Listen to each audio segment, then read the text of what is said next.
Yeah, we're live. We've got John is entering the chat room. Oh, not the chat room, the Zoom call. Let me turn down my tablet. There we go. Hello, everyone. Hopefully, everyone can hear us.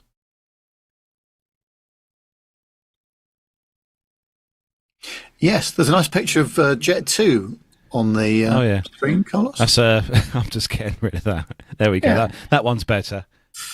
There we are. Dirk says he's hearing voices. That's a good sign. It's always worrying, isn't it? John, sign. Are you there, or are you guessing not? It's probably quite late where John is. You never quite know where you're going to get with John, the producer. It's either going to be very late or very early or halfway through the night. Yeah. It does depend where he's in the world, I suppose. Yeah, it does. Yeah, absolutely. A bit like John Jester. 1 minute he's in the Dam, next minute he's in Korea, then he's in Canada. Well, John's making a lot of faces and movement, but we're not hearing him. So, okay. But anyway, folks, I hope you're going to enjoy tonight's show. We've got a lot of good stuff to bring you tonight. Yeah, some really nice stuff, actually. Some interesting stories. I've even put something into the military. Yeah, I know. He has. It's a true story, guys. He's a true story. So, yeah, I'm getting into the military after 63 years. A bit late, I realise, but, you know. Yeah. Oh, we can hear John now. Hello. Oh, there he is. Okay. There you are. Let's fix my puppet. I thought he lost his arm then. Actually. There we go. There we go. Oh. You all right? Experimenting slightly in your rig, so I'll have to show you how to do it just in case it happens again. Oh, how are you, Mr. John? Yeah, very good. Are you joining us for the proceedings, or are you? I think I should be. Yeah, if I can get all of this to stay working. Well, a long time no see and hear. Anyway, I know it's been ages. Have you been busy flying those machines? Yeah, it's been actually insane the amount of flying that I've done. I've just come back from New Zealand today. Oh, wow! Are you back in Dubai now? Back in Dubai, yeah. Ooh, New Zealand to Dubai. What a sector. Wow. via Sydney as well. So it was a long trip. 380 or 777? 380, but yeah. A lot of crew. Yeah. A lot can go right, a lot can go wrong. Oh, yeah. Oh, goodness. Mind you, the load factors, generally speaking, seem to be very good for all airlines at the moment. People want to travel, don't they? Yeah. It's kind of shocking how many there were, like how many people we had on the flights. We had full flights, especially in economy, pretty much every sector. Out of the 4 sectors that we did, and wow, yeah, it's mad. Really was. Well, thank goodness for that, because if you can go back to the pandemic when it was all a bit horrific. But yeah, gosh. Yeah, very glad, I have to say. Yeah. Oh. Well, your company can't buy any more A380s, so they'll have to rely on people that are trying to get rid of theirs. Well, yeah, I don't think that's going to happen, but certainly parts-wise, maybe. Yeah.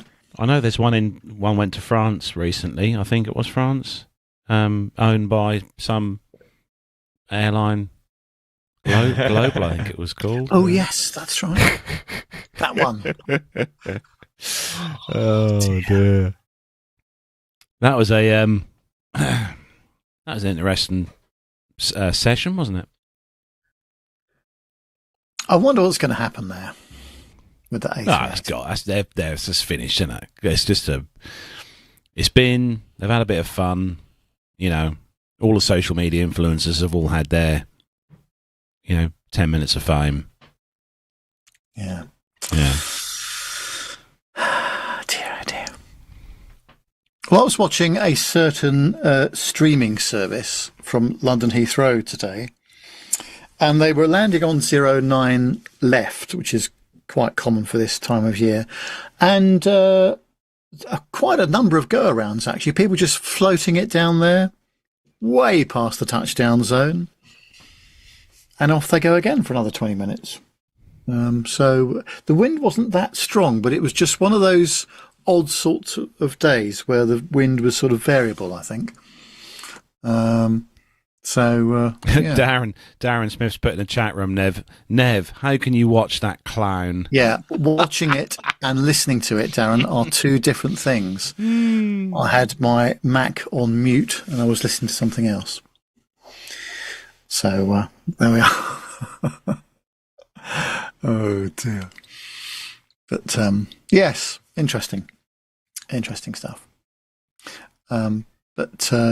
There's no shortage of people that want to fly at the moment. So, and I should be finding out in a couple of weeks' time. I should be going on the BA Euroflyer service from Gatwick to Gran Canaria. Not a real BA, as we know, but I think I put a story in this week about Euroflyer. Yes, you did. You did. Yeah. They seem to be doing quite well. Yep, not bad at all.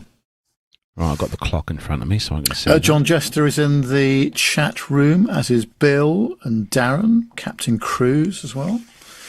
Hello. Hope everybody is well.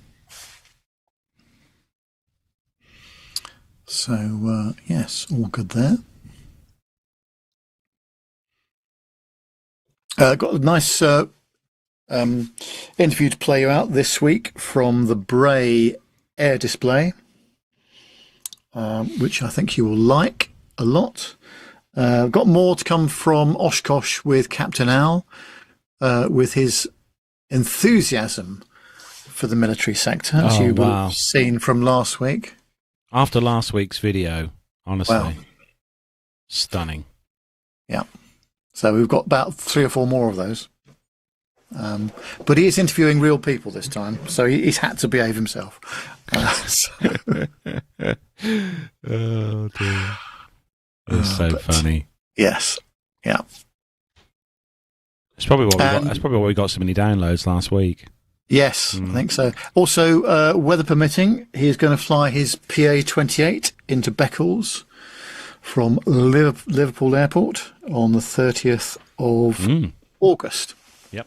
So we look forward to seeing him there and having more comedy, I would imagine. Sorry, am I in this shot? No, it's only audio at the moment. Jen was just worried. She thought, am I in shot? No, you're not in shot, dear. Splash screen on the screen. Coming up on 25 seconds.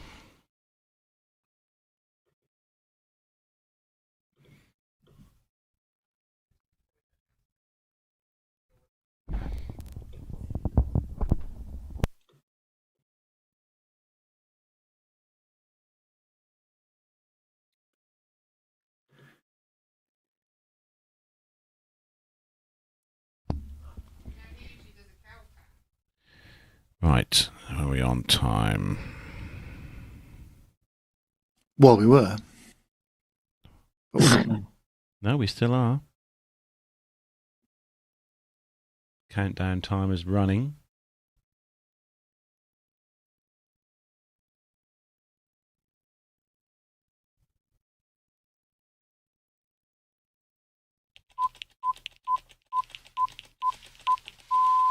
Ten, 9, 8, 7, 6, 5, 4, 3.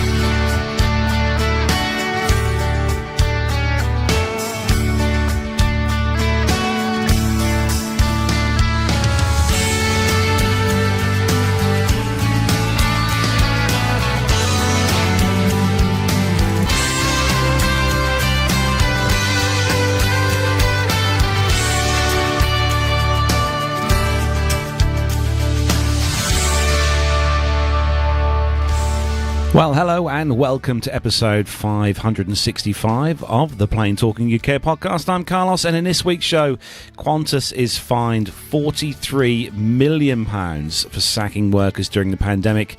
The Airbus A320 is close to overtaking the 737 as the most delivered jet in history, and US authorities are investigating an Air Canada Rouge Airbus A319 that landed short at Nashville. In the military this week, a rear seat passenger accidentally ejects from a US Air Force F-15D during a taxi. Might be some paperwork to fill out there. And a post-war fighter jet that stood at the gate as a guardian outside RAF station in Henlow could be donated to an aviation museum. We also look back at the life of John Cruickshank, who's died at the age of 105 years old and was the last recipient of a World War II Victoria Cross medal. We've another of our fantastic interviews from the Bray Display this week as well. We're speaking with Captain Frank Lawless, who flies the A330 for Air Lingus and a Chipmunk DHC-1 in his spare time. Talk about both ends of technology spectrum there. So joining me this week, across the fields and glens of the UK, the glorious Buckinghamshire countryside, it is, of course, Neville Bounds. Hope you are all well. Well, the temperature has reduced slightly in this part of the world, I'm pleased to say, because it was getting a bit hot previously. But no, all is good. And it's been a busy couple of days, actually. I've just been preparing an interview that we're doing with Matt and Jonathan Warner in a couple of days' time. So we're going down to the south coast to do that on Friday. So that will be good. And I hope you enjoy what comes out of that as well. But no, a lot on the show today as well. Lots of good stuff for you to look and listen to. Yeah, good to see you as always, Nev. And I'm guessing things have cooled down across your side of the UK because it's blooming cold here, no? Well, it's down to like sort of 18 or 19 degrees, which is a bit more like it compared to the 32 that it was actually this time last week almost. It was just ridiculous. So, yeah, much nicer. Thank you very much indeed. But yeah, should be good. And thanks to everybody in the chat room for joining us, of course, as always. Yes, we've also got producer John with us this evening. Hello, producer John. How are you? Hello. It's been a while. Good to see everyone. And hope everyone's all well. Yeah, I've been super, super busy in the last sort of 2-3 months. It's been absolutely crazy at work. Aviation is well and truly booming at the moment. Good. And long may it continue as well. Fingers crossed. Amen to that. Yeah. Yeah. So we have, as I said, got lots to get through tonight. Going to have a quick look in the chat room, see who's joining us in there tonight. Start at the top of the list. We had Mazouz in there this week. Hello to you, Mazouz. We've got also Dirk S. Hello to you as well. Good to see you in there, Dirk. Let me scroll up here using the tablet this week for a change. Hobby Time. Hello to you as well. Good to see you, Hobby Time. Awesome to see you in there. Bill. Hello, Bill. Richard Adams says evening all. Darren Smith is also in there as well. Good to see you in there as well, Darren. John Jester, one of our regular guests on the show. John is in there as well. Hello to you, John Jester. Good to see you in there. Captain Cruz says, good evening, PTUK crowd. Thank you. And producer John's also in there. He's keeping an eye on things as well. Good on you. And let me just scroll down, make sure I don't miss you. Richard E. Flagg. Hello, Mr. Flagg, the awesome guy who brings us some great pictures on social media of all the amazing airfields we have here in the UK. And make sure, if you don't already follow him, make sure you follow his Facebook page. Some great pictures on there. Captain Cruz, we've got Masha's in there. Hello, Masha. Good to see you in there. Darren Smith, Jason Trussell. Hello, Jason. He says, evening all. How quickly a week goes by. Hope we're all well. Thank you, Jason. Thanks for your kind words. And yeah, thanks to one and all for joining us tonight on the show. Don't forget, if you're listening to us as an audio podcast, you can find us on YouTube on a Wednesday night at 7 o'clock when we're broadcasting a live show. Don't forget, find us on YouTube. Just search for Plain Talking UK. Make sure you click that subscribe and bell icon as well to be notified when we are live and recording brand new shows, just like we are now. So as Nev rightly said, loads to get through tonight. Some great news stories as well as a retro airline ad of the week this week as well. We'll be going back to 1970 for an airline we've seen a few times on the retro airline ad segment. But if all the team's ready, shall we do some commercial news? Yes, let's do it. The captain has turned on the seatbelt light. Please take your seats and fasten your seatbelts.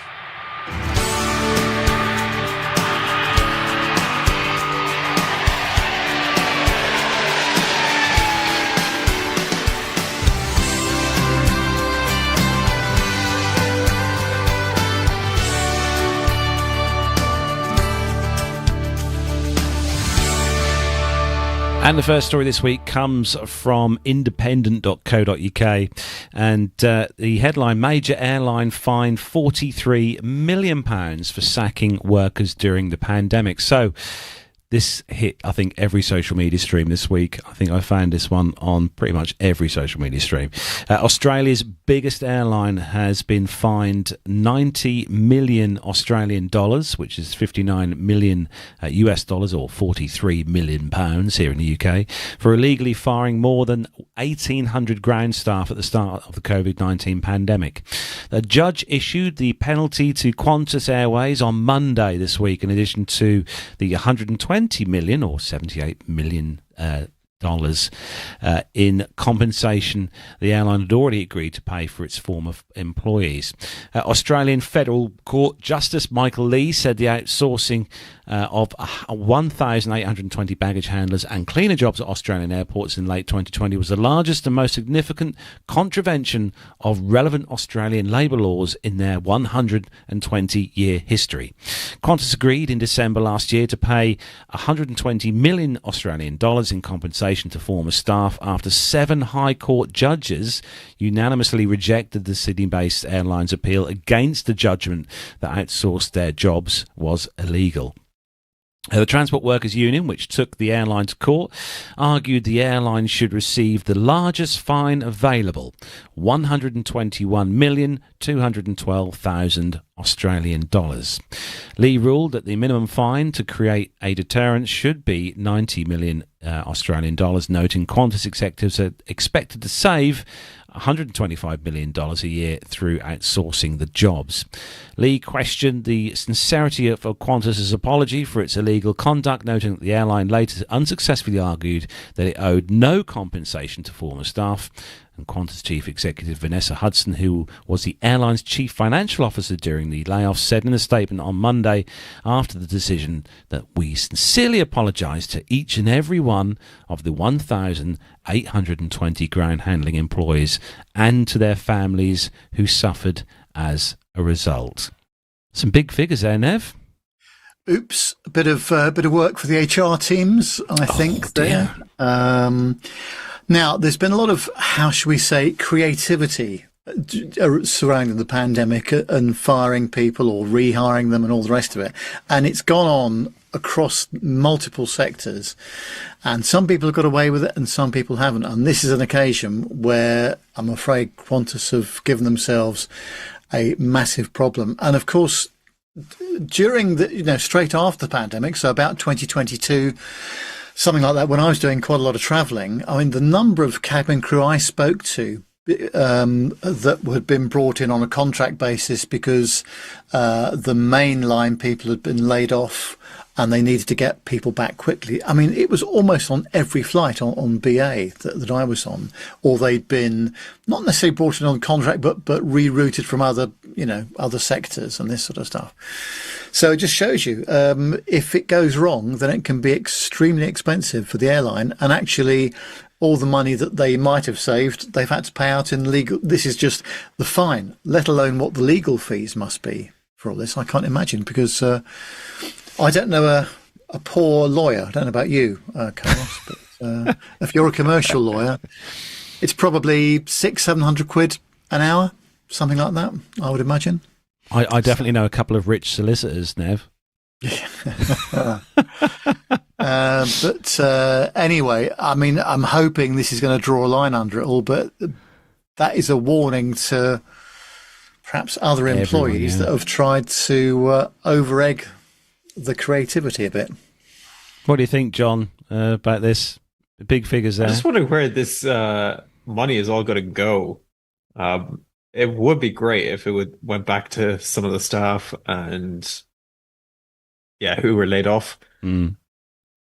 Not great now, but some reprimands should be, or reparations should be made, I think. I mean, other than that, it's been a long time since COVID, and I'm glad they're kind of finally drawing a line under it, as Nev said.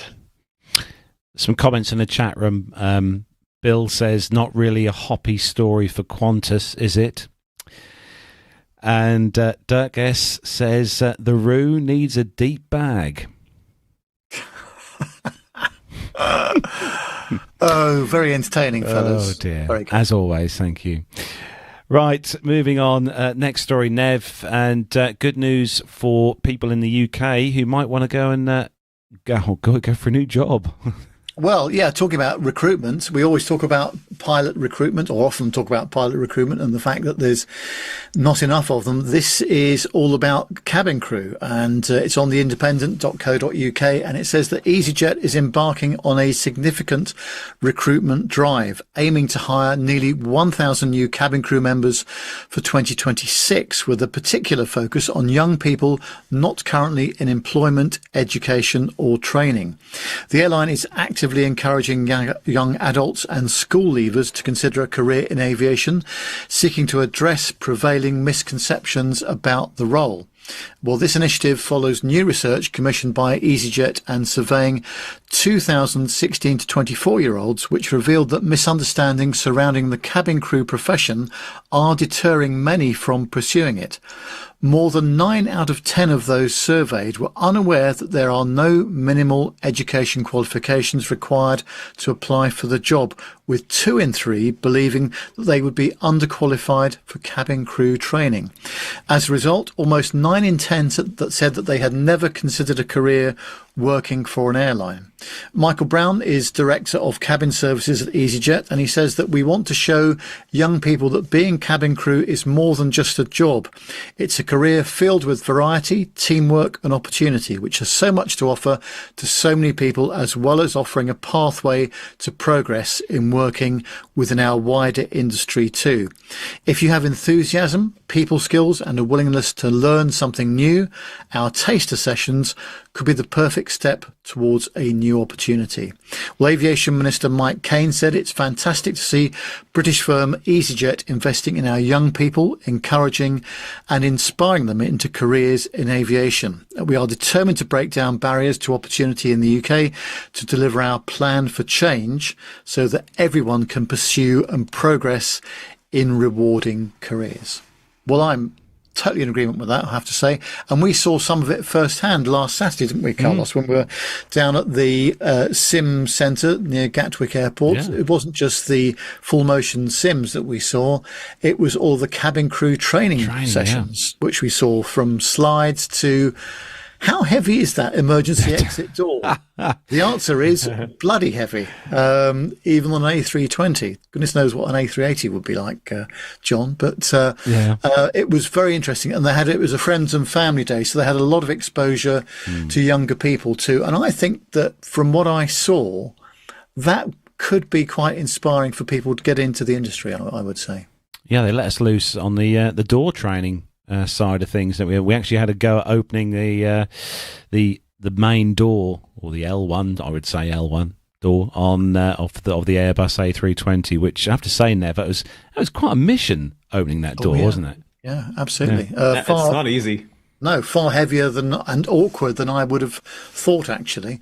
I was thinking of sending them a claim, actually, because I think I put my back out doing that. But of course, cabin crew, and you know this, John, don't you? Cabin crew is not just about serving tea and coffee. It's a really safety critical job. And when it all goes wrong, it's the cabin crew that you're going to need to save the day, isn't it? Yeah, I mean, that's when they're earning their money, is when things actually are not going right. The parts of the job when everything is going smoothly is not really a job. It's very, very easy, and it's very enjoyable, but definitely when things go wrong, that's where they're earning their money. But I mean, I have to doff my cap to EasyJet, because that was a great survey that they commissioned about the cabin crew profession and why people aren't going for it. I think part of the problem now that they have to solve is that there's a lot of turnover for young people. And how do you make it attractive as a career and not just as a, 2 or 3 year job for a lot of people who are looking to find themselves and travel a little bit? Yeah, the career aspect is something that a lot of people don't consider, especially before they go into it. But it's a very fulfilling career for sure. I was always under the impression, John, that when you read online and you speak to people in the business as such, that the wages are often what I would say are very poor for cabin crew, especially who work for some of the airlines here in the UK. Yeah, I mean, it's an entry level job to start with, and you definitely don't need to have any sort of formal education to go into the job. So I think that kind of tends to bring down the pay a little bit, but there are unions and there are collective bargaining agreements available. And I mean, we just saw with Air Canada this week that they're fighting for ground pay and for pay during boarding and that sort of thing, and that they successfully kind of overthrew their government's decision to stop the strike. So it is getting slowly but surely a little bit better and a little bit more sustainable, I would say, especially at the very, very start of the career ladder there for cabin crew. But then once you get more senior, like we all know, seniority is everything in airlines. You can kind of pick and choose your rosters. You can kind of pick and choose what days off you have. You can make your lifestyle kind of anything you want it to be. And a lot of airlines you can live elsewhere. So if you want to be living in Spain and working in the UK, although I'm not too sure about how that works now with Brexit, but certainly there are people who live abroad and operate out of other countries, and yeah, you could be living on the beach and working from the city. Would you? I was just going to say, I suppose it's those 3:30 a.m. alarm calls, isn't it, for the 6 o'clock flight or the 5:30 flight that could be challenging for the younger generation, perhaps. Yeah, I think it's something that you get used to pretty quickly, and you know what? It's just like any other shift work. You got to do it. Yeah. Would you say that the pay for countries outside of the EU is better than the pay for airlines in the EU? Like countries like in the US and the big other countries around the world pay better. Would you say they pay better for crew than what? I'm not too sure they do. I think the kind of more senior you get, the better the pay scale is in other countries. I think in the UK, the pay scale is quite flat. So even as you move up in seniority, there's not a massive jump in pay in the UK for crew. But definitely around the world, that is a thing, especially in the US. In Asia, quite often that happens. I'm not entirely sure about most of Africa.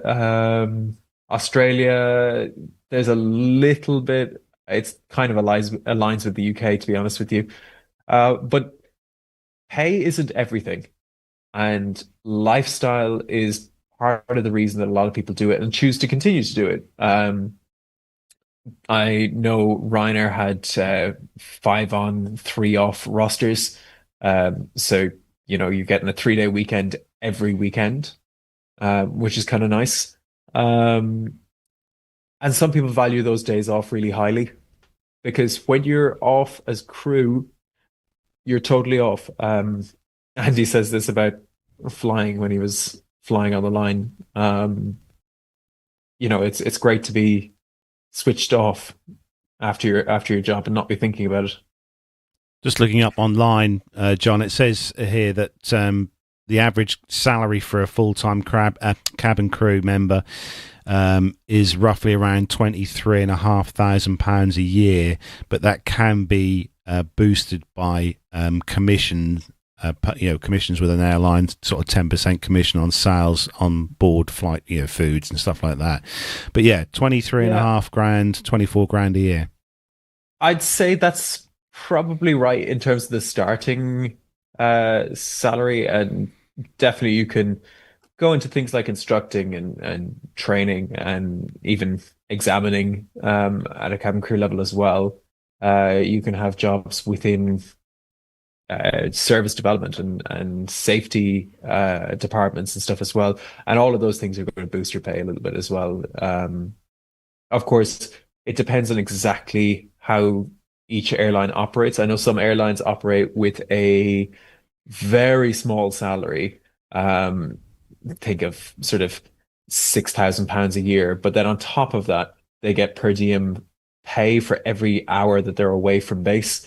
So if they head out to LA for 2 days, they're getting paid, the guts of 100 hours worth of pay, or maybe just under 100 hours worth of pay for the time. And that might be £2 an hour, but that's £200 for that particular trip, or maybe it's even higher. There's meal allowances, and there's allowances for uniforms and allowances for a lot of that is separate from your salary as well. Yeah.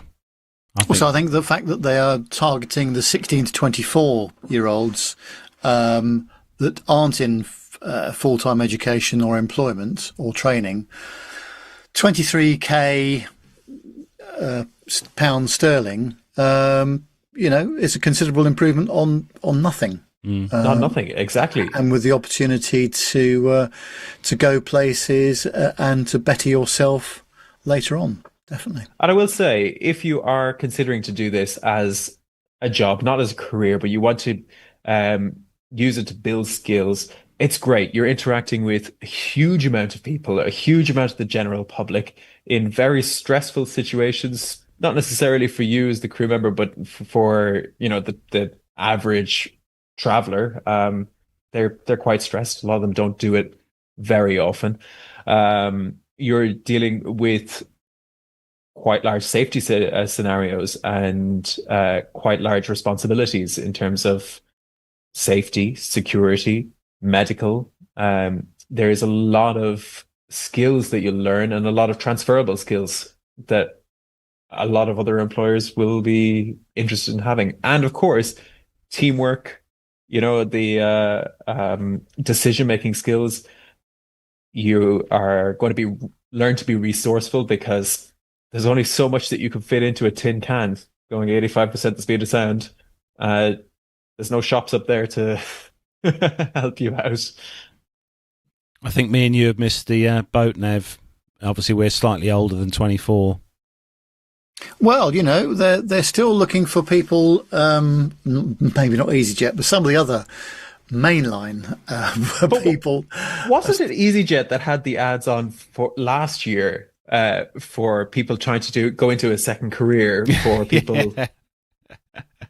Old buggers like me is what you're trying to say, isn't it? Yes. Well, if you wanted a second career, I'd pay money. I would pay money to fly on that airline if Nev was crew. Yeah, I think I'd be the subject of passenger complaints and general telling off from the lead cabin crew member. I'm sure. Especially, but as long as you get there A to B nice and safe, isn't that right? Yeah. I was going to say, especially if someone was sitting in seat 1A and had their feet on the bulkhead wall in front. Oh, don't go there. Blimey. Anyway, let's move on to the next story. A headline. We knew we were going to read this headline out at one point in time. Airdata.news or airdatanews.com. Airbus A320 close to overtaking the 737 is the most delivered jet in history.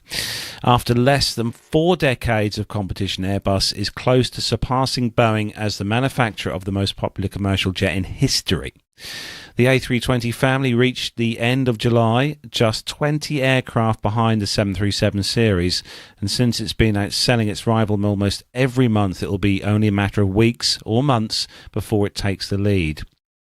According to official data, Boeing had delivered 12,171 737 jets by July. The series began back in 1967 when the twin-engine jet debuted, still eclipsed by its best-selling 727 and the giant 747 then in development. Airbus has 12,151 aircraft in the A320 family, which entered commercial service back in 1988. In other words, the European aircraft manufacturer has delivered an average of 320 aircraft per year since then, while Boeing averages 206 aircraft per year. The overtaking was expected due to the incredible demand for the 320 family and Airbus's greater production capacity, which has 4 final assembly lines for the single-aisle model. However, the 737 MAX safety crisis brought this moment forward by as many years. Only this year, the 737 MAX managed to close the gap with the A320neo, which has also failed to repeat the 2024 figures so far. By July, Airbus had 286 aircraft compared to Boeing's 246. In the first half of August, the battle is tight, with both jets having around 18 deliveries. The 737's strong performance, coupled with still high production inventories, could delay the A320's feat by a few months. However, this year's deliveries of both aircraft have been uneven, with the 737 only ahead in January while remaining virtually tied in February and June. And the A320 achieved significant lead in March and July, but never enough to cover the 20 aircraft gap. Wow. Considering the difference in years, obviously the 73 starting life in 1967 and the 320 1988, if Airbus were to creep ahead, Nev, that's quite an achievement. Well, yeah, from a standing start, as you say, in 1988, when it went into full-time production. Yeah, absolutely incredible. And I think both manufacturers obviously have suffered from component shortages and all sorts of other, production issues over the years. But as John was saying, the requirement and the airline order book at the moment has never been higher, especially for the short to medium and medium to what I would call medium / longish haul sectors that the Maxes are capable of doing, and the A321 XLRs, for example. So we're seeing those aircraft not just on the regular 3 or 4 hour European routes. They're on the transatlantic routes and Middle Eastern routes now too. So yeah, absolutely amazing feat. Thoughts, John, before we move on? Yeah, no, I mean, fantastic that they've managed to get that far. And you know what? It's great that there's such heavy competition between the two manufacturers. I definitely think that Airbus will be overtaking Boeing very, very soon, and probably pulling away by some margin, because obviously Boeing has had the crises that they've been having for the last couple of years. But fingers crossed that they kind of get back to rivaling each other and having a good race. Yes. Get back to at least a level pegging, Yeah. Make it an easy. Yeah, exactly, yeah. Right, moving on, Nev. I'll be interested to hear your thoughts on this, John, after Nev's read this. But I found this story earlier in the week, and I mean, for me, as a passenger, I'd love this, but it's obviously not what you're supposed to do.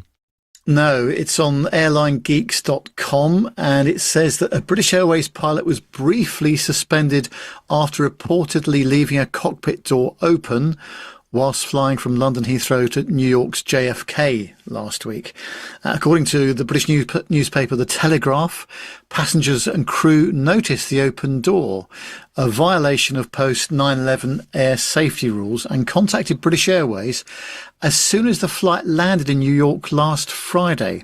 The pilot was temporarily suspended and the airline cancelled a return flight from New York to London as a result. A source told The Sun that the open door made passengers feel incredibly uneasy. Neither British Airways nor media reports have identified the pilot by name, but he reportedly left the cockpit door open so that family members on the flight could watch him fly the aeroplane. Well, of course, US and UK laws require that passenger aircraft have reinforced doors that can withstand forced entry and that they be closed and locked for the duration of the flight. This was implemented after the terrorist hijackings of September the 11th, 2001. In the US, plans are in the works to mandate secondary cockpit barriers as added protection, and airlines have until August 2026 to install the barriers. The Daily Mail reported on Thursday that the pilot has returned to work after an investigation by British Airways and found that there was no security threat. The airline spokesman said, "Safety and security is our top priority and allegations of this nature are always fully investigated," he said. The UK's CAA is also investigating the incident. Now, I'm not sure what's gone on here because there's several different versions of it across the media, and it's very difficult to know what really happened here.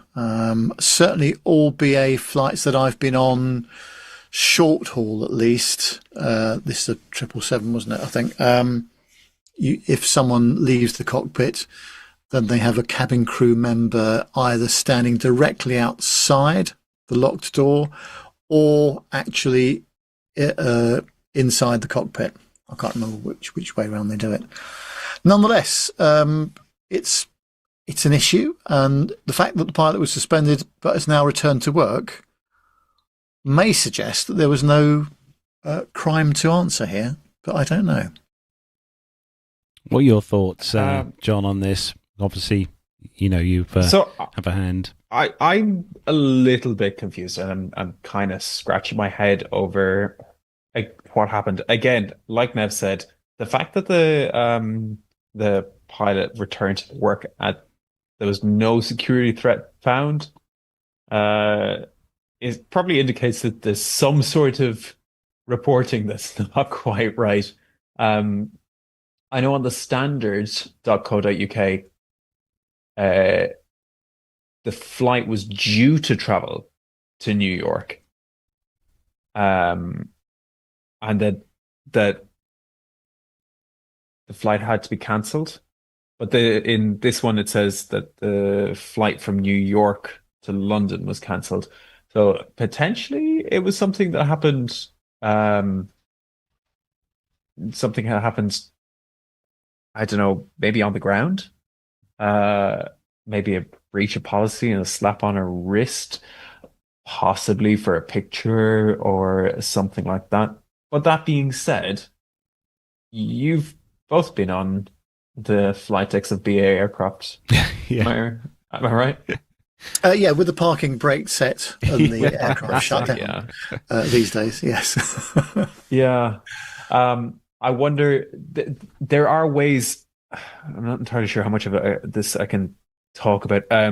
There are ways to lock the doors and unlock the doors even when they're closed. So I wonder, was it unlocked when it should have been locked? Potentially at some point during the flight. I'm wondering if during the flight the cockpit door was open and somebody stood on the outside of the door to look into the cockpit. I would highly doubt that anybody actually went into the cockpit.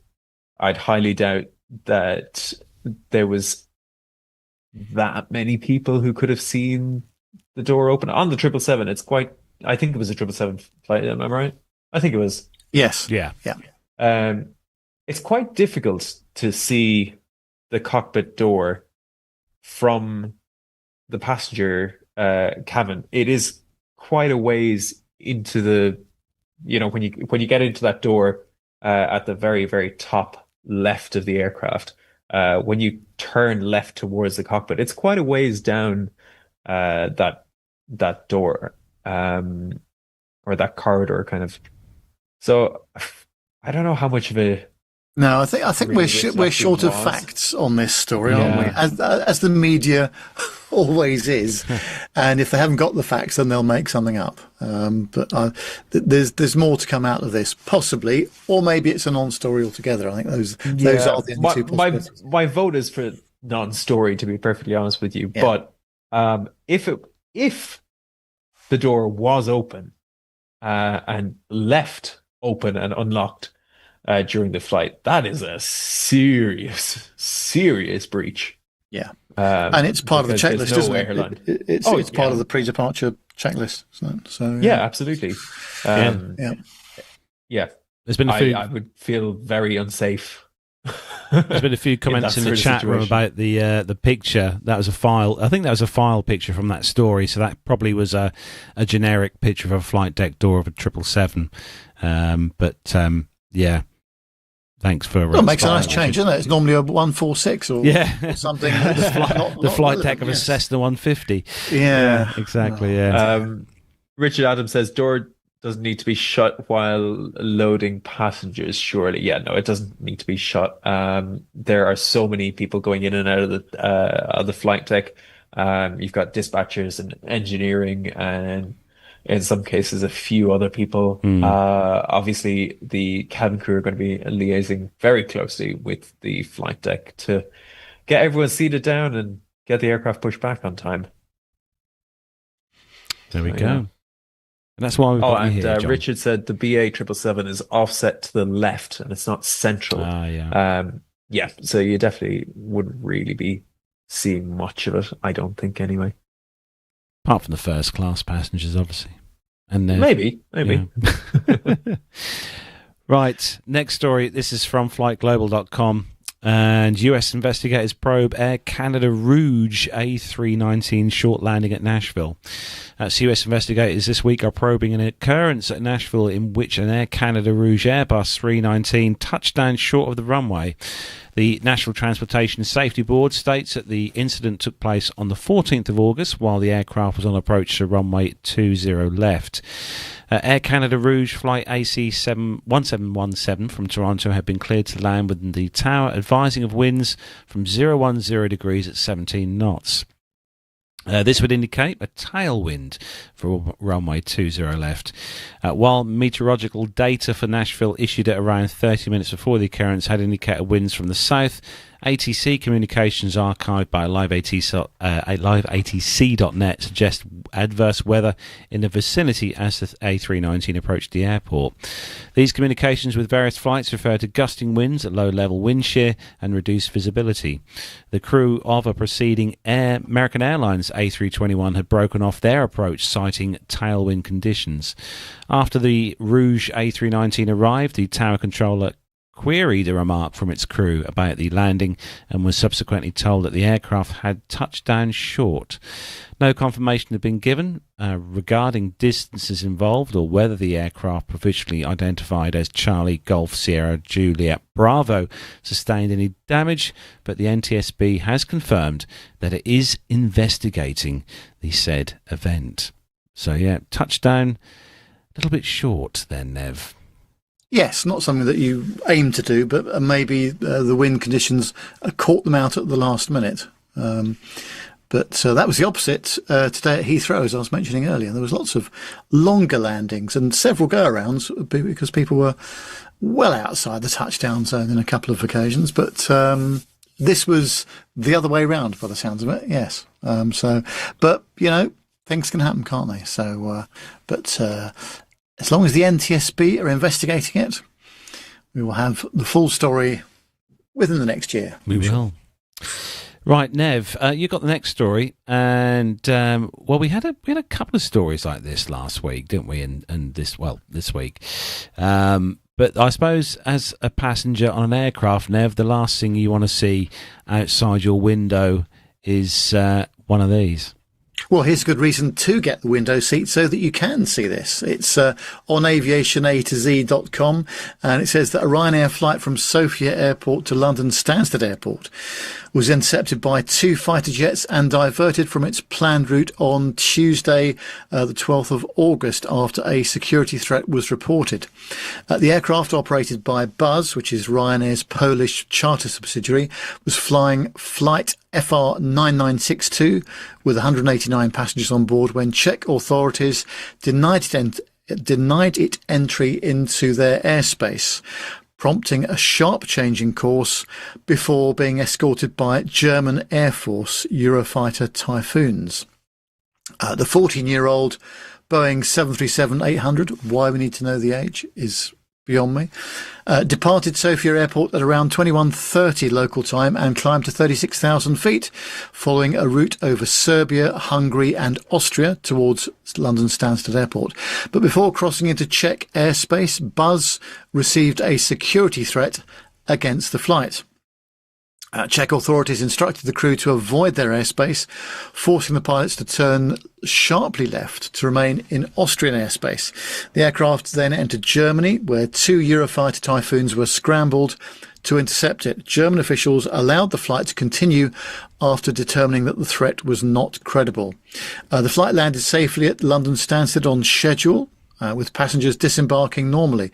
Ryanair later confirmed the incident, noting the alert was resolved quickly without incident. And Ryanair's spokesman stated, Buzz, the Polish charter airline, was advised of a possible security issue on flight FR9962 from Sofia to London Stansted on the 11th of August, and this issue was quickly resolved and de-escalated, allowing the flight to continue and land on time.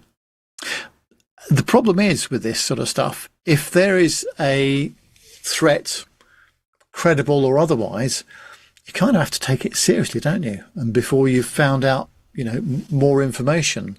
So, yeah, not doing anything is not an option. And you've got a short period of time to find out whether it is a credible threat or not, whatever it is. Have you been lucky enough, John, to look out the window and see a Eurofighter? Nope, and I would not want to at all. It would be a cool thing to see if it was completely planned, and if as part of an air show or something. But yeah, definitely not. I hope when I am working or when I'm a passenger, definitely not. Darren Smith says German Air Force have Eurofighters only, not Typhoons. So sorry about that. That was a little detail that was missed by us, I guess. By the story. Who wrote that story? No. Oh no, they call their what? Eurofighter Typhoons.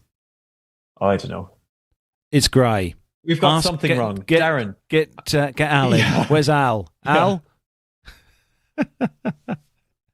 We need Al back. Nev, can we bring Al back? I'll get him on speed dial. Yeah. So yeah, the operations center will be evaluating whether the threat is credible, how serious the threat is, whether the aircraft will need to land, whether the crew will need to do something within the aircraft, whether something can be done. And while all of that is happening, obviously you're in contact with air traffic control, and some airports are just not equipped to deal with certain types of security incidents. So yeah, that's probably why it was not allowed into Czech airspace. There we go. Can you imagine being Jonathan Warner in flight, and having, being on a Ryanair flight and having 2 Eurofighters prop up beside him? I mean, I don't think he'd be worried, would you? I think he'd be just making sure he's got the right lens for his camera. That'd be another. Darren Smith said German Air Force calls them Eurofighters and not Typhoons. Oh, there we go. Yeah. So that's why it is. There we go. While the name Typhoon is also used, especially by some individuals, Eurofighter is the more common official designation within the German Air Force and among German aerospace companies. Well, thank you, chat room, for keeping us somewhat accurate. And that's why we have the chat room every week. Is just to we keep us on our toes. rely on you guys. Thank you very much. Right, Nev, you've got some good news for a part of BA that yes, we don't all know about, but no, or pretend BA, as Andy would call it if he were here. It's on flightglobal.com, and it tells us that British Airways has revealed its short-haul London Gatwick operation, BA Euroflyer, turned in a pre-tax profit of nearly £41 million during its first full year of operation. The airline's newly published financial figures for 2024 show that it generated revenues of £429 million after transporting 3.55 million passengers. And the airline achieved an operating profit of £27.5 million. Well, British Airways, which has suspended short-haul from Gatwick for 2 years during the COVID-19 pandemic, set up Euroflyer under a separate air-operated certificate with the aim of achieving a lower cost base through which to compete more effectively on short-haul services from the airport.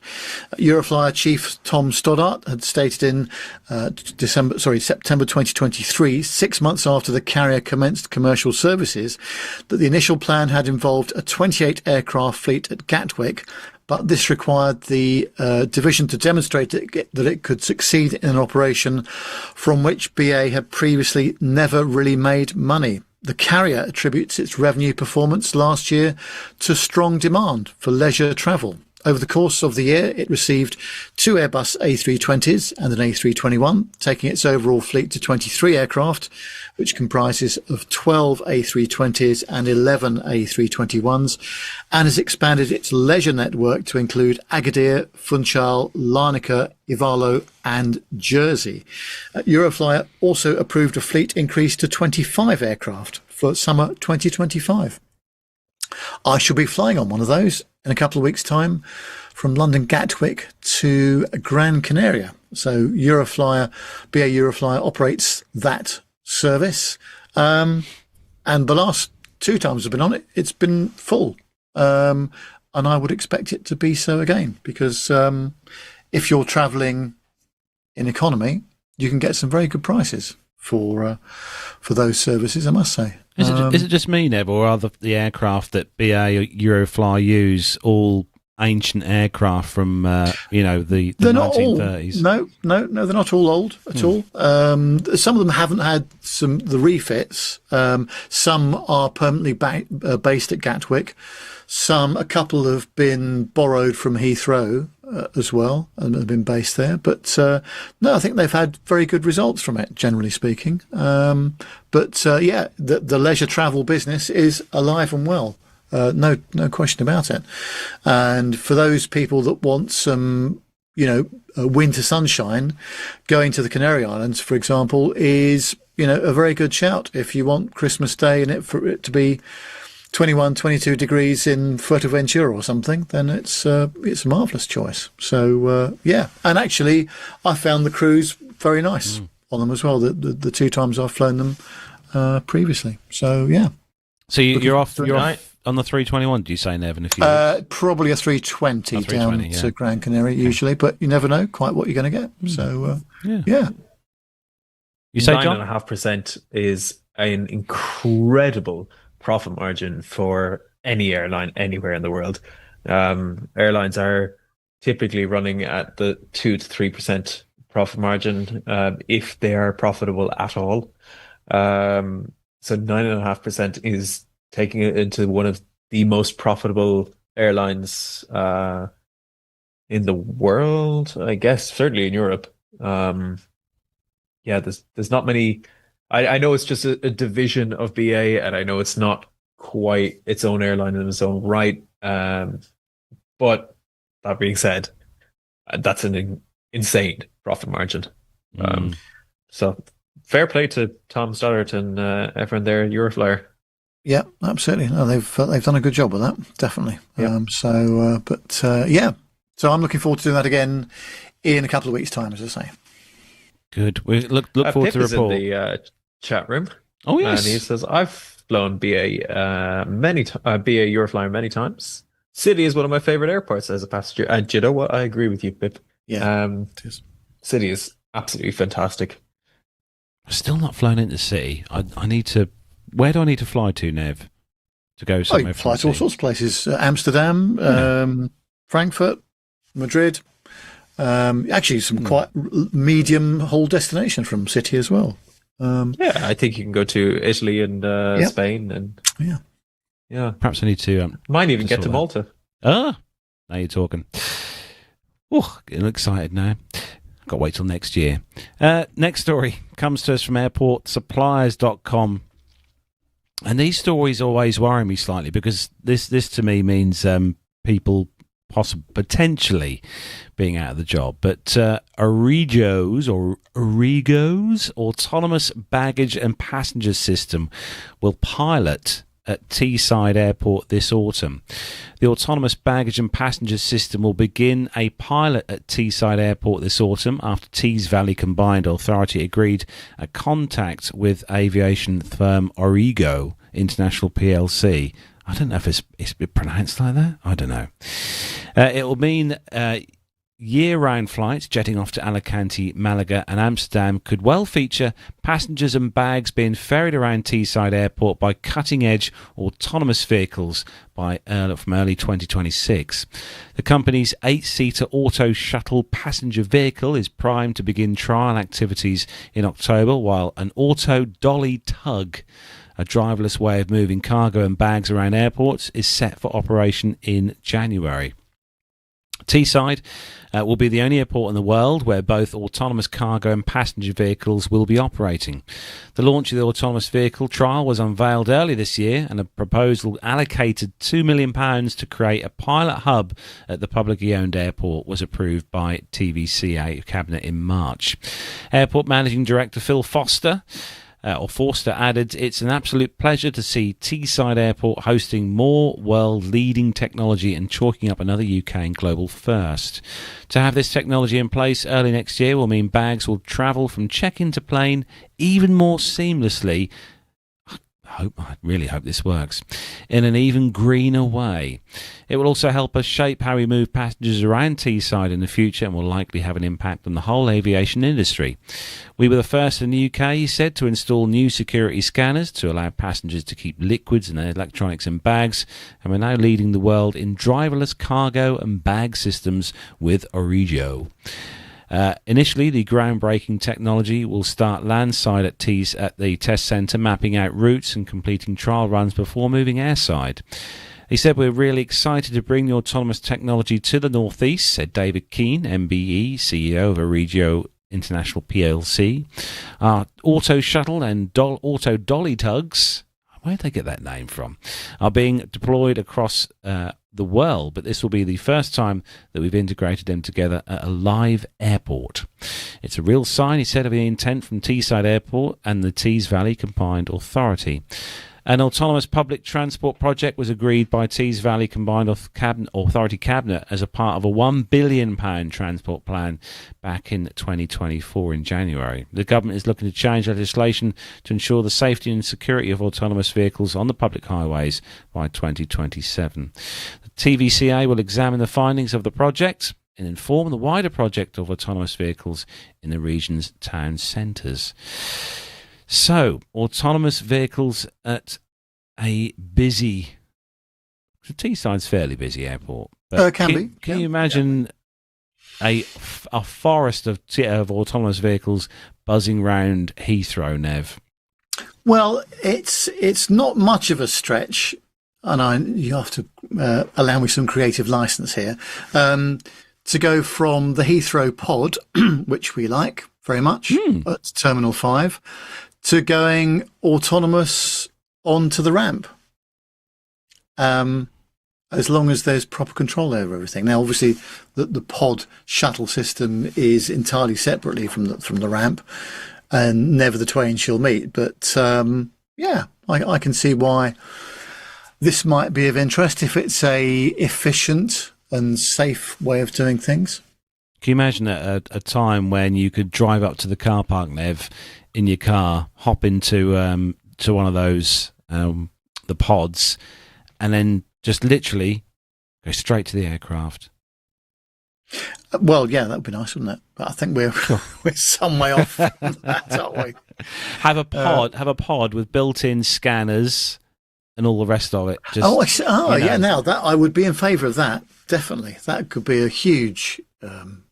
I need to patent that now. I really don't. Yeah, I'll make a note of that. Yeah. I don't think duty free are going to let you do that.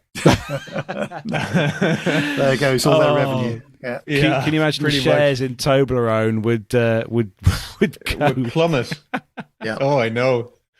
Bill has a good point saying, how long will it be until you're reporting the story about how one of these autonomous vehicles or buses has ploughed into an airframe? Yes. Yeah. I could see that happening, but then I don't know. It might be something that they can integrate with TCAS potentially. I wonder, or some similar system. Mind you, I've mentioned this story before on the program. I think one day I was flying back from Edinburgh and we'd parked on a remote stand. We had one of the fastest flight times ever. It was just under 45 minutes from wheels up to parking on this remote stand, and it was brilliant. And I thought, great, because that's going to save me a load of time at the other end. And the bus driver picked us all up, and he's one of these, how shall I say, binary bus drivers. And you just kind of knew something was going to happen, and we're all being jerked around on the bus because we're all standing up. And surprise, surprise, we have a collision with a baggage trolley or of the uprights. I can't remember of the terminal area. That area that's underneath Heathrow is extremely congested. And this fella clearly wanted to go for his tea break. Anyway, sure enough, we're all sat there. And of course, we're all airside as well. So he's on his Motorola phoning back to base, and the high-vis jacket and the clipboards come out and the pen. And we were there for an hour and a quarter. Whilst he was reporting the accidents, and we had to get another bus to pick us up. It was just, I was going to say it was a car crash, but so some of the bus drivers at Heathrow, maybe at other airports as well, need to go on a course perhaps. But anyway, that was some time ago, but I thought I'd mention it again. Dirk's looking. Heathrow is busy. Dirk's looking forward into the future, Nev. Dirk's going way into the future here in the chat room. He said that the pod should bring him from his front door directly to the airport. Yeah, like it. Yeah, like the sound of that very much. Oh, that'd be lovely, wouldn't it? I think that's called a Tesla. Yes, it is. Don't they just catch fire? Yeah. Other autonomous vehicles are available. Anyway, right, Nev, you've got the last story and another airline here from the UK. Yeah, good bit of news for Jet2. It's on aviationpros.com, and the company's announced an opening of a new multi-million-pound hangar at Manchester Airport. The opening of the hangar follows the demolition of a previous facility on the site, followed by a full rebuild in collaboration with technical construction partner TSL, and it took 1 year to complete.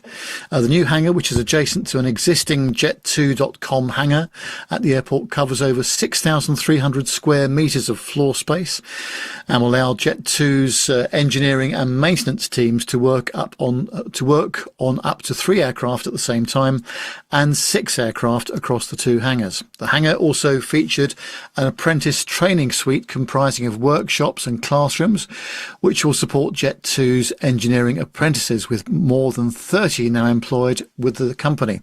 In line with its sustainability strategy, Jet2 has also fitted solar panels to the roof of the new hangar to help meet the energy demand. Well, CEO of Jet2 and Jet2 Holidays, Steve Heapy, said the construction of our new hangar at Manchester Airport enhances our in-house maintenance capabilities even further and is fantastic news for our operation. This world-class facility represents a significant investment and means we are bringing more brilliant engineering colleagues into our business to support our continued growth and success.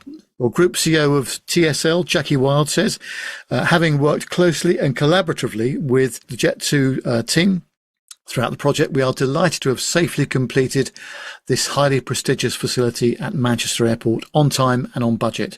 TSL is proud to be supporting Jet2.com's continued growth strategy through the completion of this new engineering hangar. I think something we've talked about on the show before. We probably don't mention engineering enough. Do we? We talk a lot about ATC and pilots and cabin crew, but we don't talk enough perhaps about maintenance and engineering. Perhaps we should do some more of that. And this is clearly a big step up for them, having a local facility, which means they've not got to outsource some things. And obviously with the solar panels on the roof, they are ticking the green boxes there. Yep. Especially with the engineering, obviously usage of electricity. Yeah. Yep, absolutely. Yeah, good news. Right, now, Nev, next part of the show. It's obviously a firm favourite of many of the viewers. But what's coming up next? Well, I'm excited because I've not seen this one, which is quite normal to get the chance to view it beforehand. But this week we go back to 1970 and to Japan with a very retro airline ad in glorious black and white. Have a look. Here in the quiet of a Japanese garden, the timeless customs of a gracious people take place.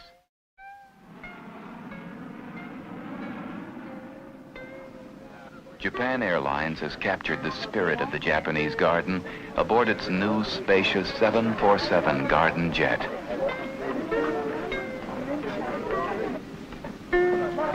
Yes, I'd like very much to go to Kyoto. Thank you. You're welcome, sir. You'll like Japan. Yes, please.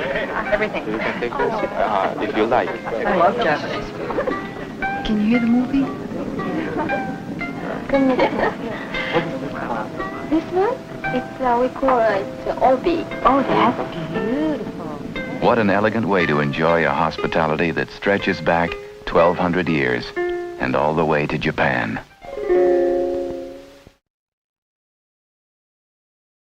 Oh, there we go. It just gets better, doesn't it? Yeah, back to when... it was partially black and white, I have to say. It wasn't... Some of it was sort of colour. Sort of colour, yeah. But yeah, God, dear, amazing. Yeah, we look at some of these ads that we have on here, and you go back to the golden era of the 747 and the DC-10s and the TriStars, and you look at the cabins that they had back in those aircraft back then, not just the seats, but just the actual cabin layouts. And it was just a different, even the business class and first class sections of today's aircraft, back then, they weren't business class and first class sections. They were like, I don't know, like hotel rooms or sort of, meeting areas with big posh seats in. Well, yeah, it was far more of an experience, wasn't it, as well, compared to today. But no, it's great watching these old films. I really enjoy it.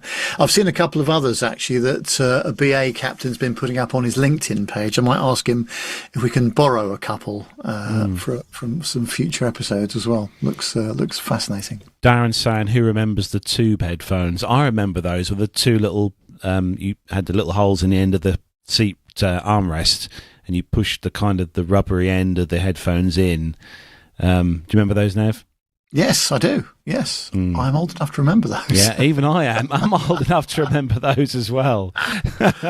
Oh, dear. Actually, I think the first time I used one of those headsets was probably back on either one on the DC-10 or the TriStar, I think, back in the day. So, yeah. But how things have moved on in the world of IFE. Well, they used to use those extensively at my local hospital radio, actually, which I ran back in the mid-'80s. And there wasn't much done in the way of hygiene, shall we say, between patients, I don't think. Oh, dear. I won't go into any more detail than that at this stage. I think one of the best innovations, I think, now with IFE on airlines, Nev, is which a lot of airlines are rolling out now, not all of them yet, but is the Bluetooth connection ability to have with, to connect with the IFE on the seat back entertainment kind of thing, because I think a lot of people like to use high-end, most people have got a nice pair of headphones or high-end wireless buds to use. Probably you've got a set yourself, I expect, Nev. I have. You? Yeah. Yeah. Good good bits of kit they are. But yeah, I good have fun. heard though from engineers, I don't know how true this is, that it is quite difficult to have a plane full of 200, 300 people all using their own Bluetooth for IFE headsets, or for listening to the IFE. I don't know if that's true. I don't know what the interference is like with that many people using Bluetooth. But I wonder, is it going to go into a different direction? Well, yes. I mean, if you think about, in my previous job, often we would use, in fact, actually, what I use for my radio mics, for my camera, is using the decked frequencies. You remember that with the old wireless, home phone systems, and they use them in offices extensively as well. The nice thing about that is that there's very little else in that frequency range, but of course everybody's moved on to Bluetooth now, and there's quite a risk, I would imagine, with a couple of hundred people doing that the whole thing will be saturated and you'd have a serious restriction of bandwidth, I would imagine. Yeah, I mean, I wonder, is it going to go down the route of communicating with the wireless systems on board, so using a mixture of Bluetooth and Wi-Fi? Because as far as I know, Bluetooth technology has some sort of handover where the two devices kind of confirm a signal or what frequency they're going to use with each other, and that's how Bluetooth works. But that modern Bluetooth now switches between lots of different frequencies, so there has to be a way to have some sort of solid connection between the two, and that is kind of where your Apple AirPods and AirDrop and that sort of thing use both. But somebody more clued in than I am, please do write in, because I actually think that would be kind of interesting. Maybe we should get some IFE designer or something. Captain Cruz in the chat room says that we're all going to be microwaved at 39,000 feet. Yeah, it's happening anyway. Yeah. Oh dear. Right, so handing things over to you again, Nev, to introduce the next part of the show, which I have to say I really enjoyed this interview. Yeah, I hope you're going to enjoy this, folks. It's a real pleasure to bring you this. So we're going back to the build-up to the Bray Air Display a couple of weeks ago, and to Weston Airport, which is a few miles west of Dublin, where many of the display aircraft took off from. Carlos is speaking with Frank Lawless, who is one of the display pilots on the DHC-1 Chipmunk, along with his colleague Mark Dwyer of Ryanair, who flew the other half of this two-ship display. Mark's not in this interview, but we're talking to Frank throughout. Well, for his day job, Frank's an A330 captain for Aer Lingus, and when he's not doing that, he's involved with flying the Chipmunk. So you can find out more about this on the Irish Historic Flight website and also on their Instagram page as well. So in the meantime, let's head over to Weston Airport and hear what Frank has to tell us about his long career in aviation.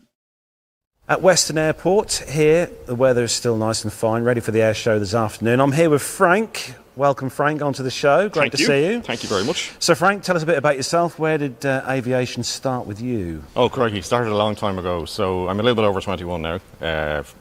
25? Yeah, 25, exactly. That's it, exactly it. So I started flying when I was a teenager, when I could afford it. And I actually started flying here in Weston with the original Weston company here, Derby Kennedy, in the 80s. And eventually managed to get a PPL, and then I was lucky enough to get a cadetship with Aer Lingus. So I've been with Aer Lingus now 34 years now this year. So I fly A330s during the week, and I'm kind of involved in the management side as well. So all that kind of thing. So I'm spoiled really. And then weekends then, and during the week when we have time, then we get to fly these beautiful airplanes as well. So you've had quite a good career, really, sort of start. I don't know what's going on there with the video. That's strange. Let me try and see if I can just reload that again. Just see if we can get that back on again. Is it definitely playing off your hard drive? Yeah, it is, yeah. Okay. Let me just try and Right, let's see if I can get that back again. I'll try reload, because sometimes when you reload it, sometimes, here we go. Let's try and reload it. Right, back in. Right, let's try that again, shall we? Here we go. At Western Airport here, the weather is still nice and fine, ready for the air show this afternoon. I'm here with Frank. Welcome, Frank, onto the show. Great to see you. Thank you very much. So, Frank, tell us a bit about yourself. Where did aviation start with you? Oh, crikey, started a long time ago. So I'm a little bit over 21 now. 25. Yeah, 25, exactly. That's it, exactly it. So I started flying when I was a teenager, when I could afford it. And I actually started flying here in Weston with the original Weston company here, Derby Kennedy, in the 80s. And eventually managed to get a PPL. And then I was lucky enough to get a cadetship with Aer Lingus. So I've been with Aer Lingus now 34 years now this year. So I fly A330s during the week. And I'm kind of involved in the management side as well. So all that kind of thing. So I'm spoiled really. And then at the weekends then, and during the week when we have time, then we get to fly these beautiful airplanes as well. So you've had quite a good career really, sort of starting from flying probably like the 150s we've got sitting out here at Weston to the 330 now. Yeah. I've flown a lot of it, Derby. You probably remember there were rallies here originally in the 80s, 100 horsepower rallies, and I've flown 150s a lot over the years because they're a workhorse, obviously. 172s, fantastic airplanes, really brilliant airplanes. They were so well thought of in their time.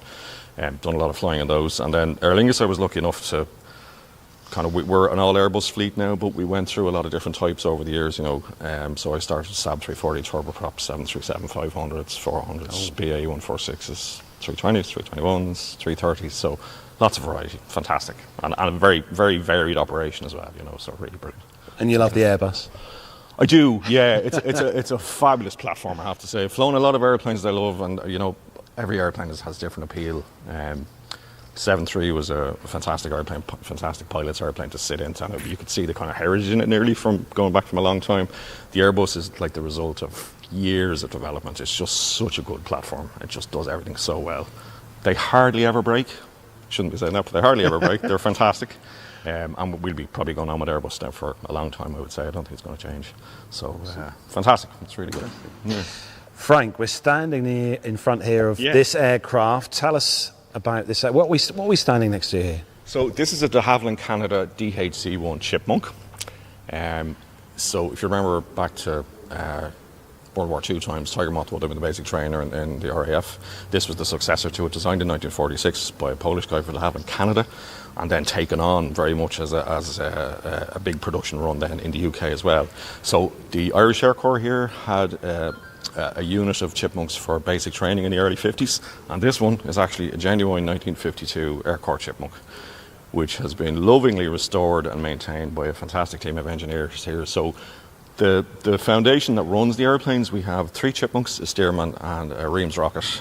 We've 2 Chipmunks serviceable at the moment, but our engineers are from across the industry, basically Ryanair, Aer Lingus, Air Corps. Fantastic people, fantastic knowledge, and you can see how well they present the airplane on the day. So the idea basically is to bring the aviation heritage out and let people see it. If they have an idea that they want to be an engineer or a pilot, we're always around to help talk to them. We'll talk to them all day if they like, and show them around the airplanes, and that's really what it's about. Plus the fact that, who couldn't like them? They're really beautiful. You can see like the old 50s lines and 40s lines, and they don't make machines like this anymore. So it's really, really a beautiful airplane to fly. Little bit precious on the ground. You got to be a little bit careful, like all tail draggers. But in the air, really beautifully harmonised controls is what they say. So just very much finger and thumb. And everything's cable. Beautifully. Yeah, it's push rods actually. Push rods. Yeah. Cables to the rudder and push rods on the rest. So it's beautiful, beautiful airplane. Yeah, I'm sure you've seen a lot of them in the UK as well. Yeah, when you look at it, it looks quite a docile aircraft, but you can do sort of aerobatics in this, can you? Or is it just you can. Yeah, they're capable of kind of mild aerobatics. Not a lot of power actually. They're a 145 horsepower engine.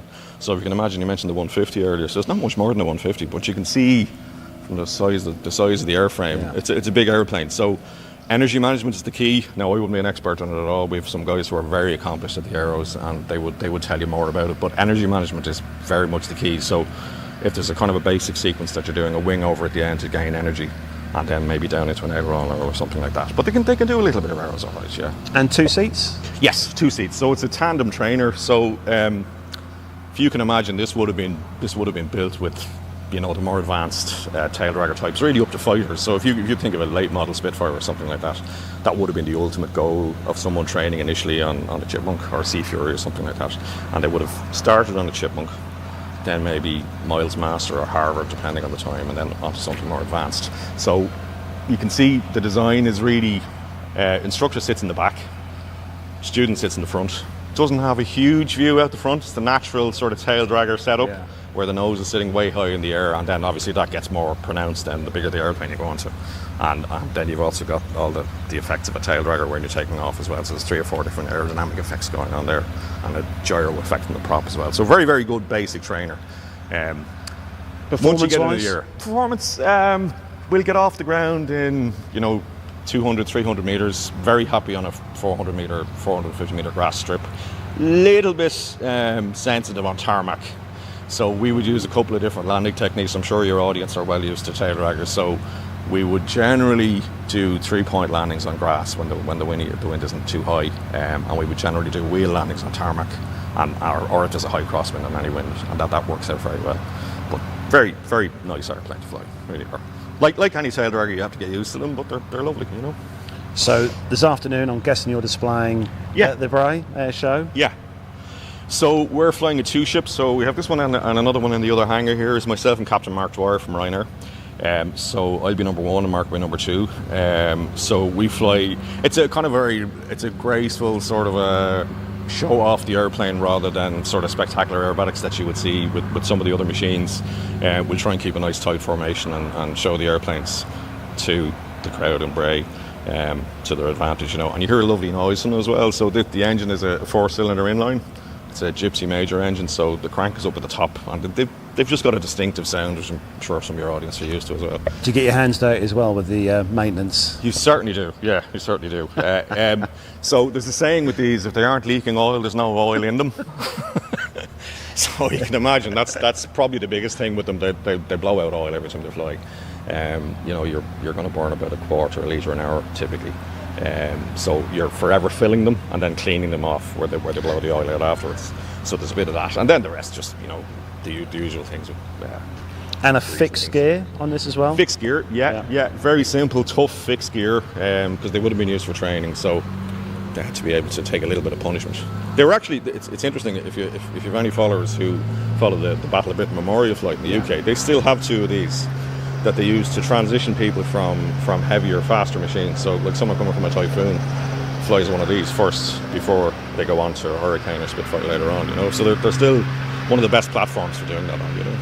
So I'm guessing you've got wing tanks on this, tank each side? Yes, that's exactly. What kind of range you get with these? I don't suppose you really go transit too far. Reasonably slow, 90 knots, 2.25 hours endurance to tanks dry. So if we assume kind of 45 minutes on landing, you've got an hour and a half at 90 knots. So you're going to have maybe 140, 150 nautical miles range.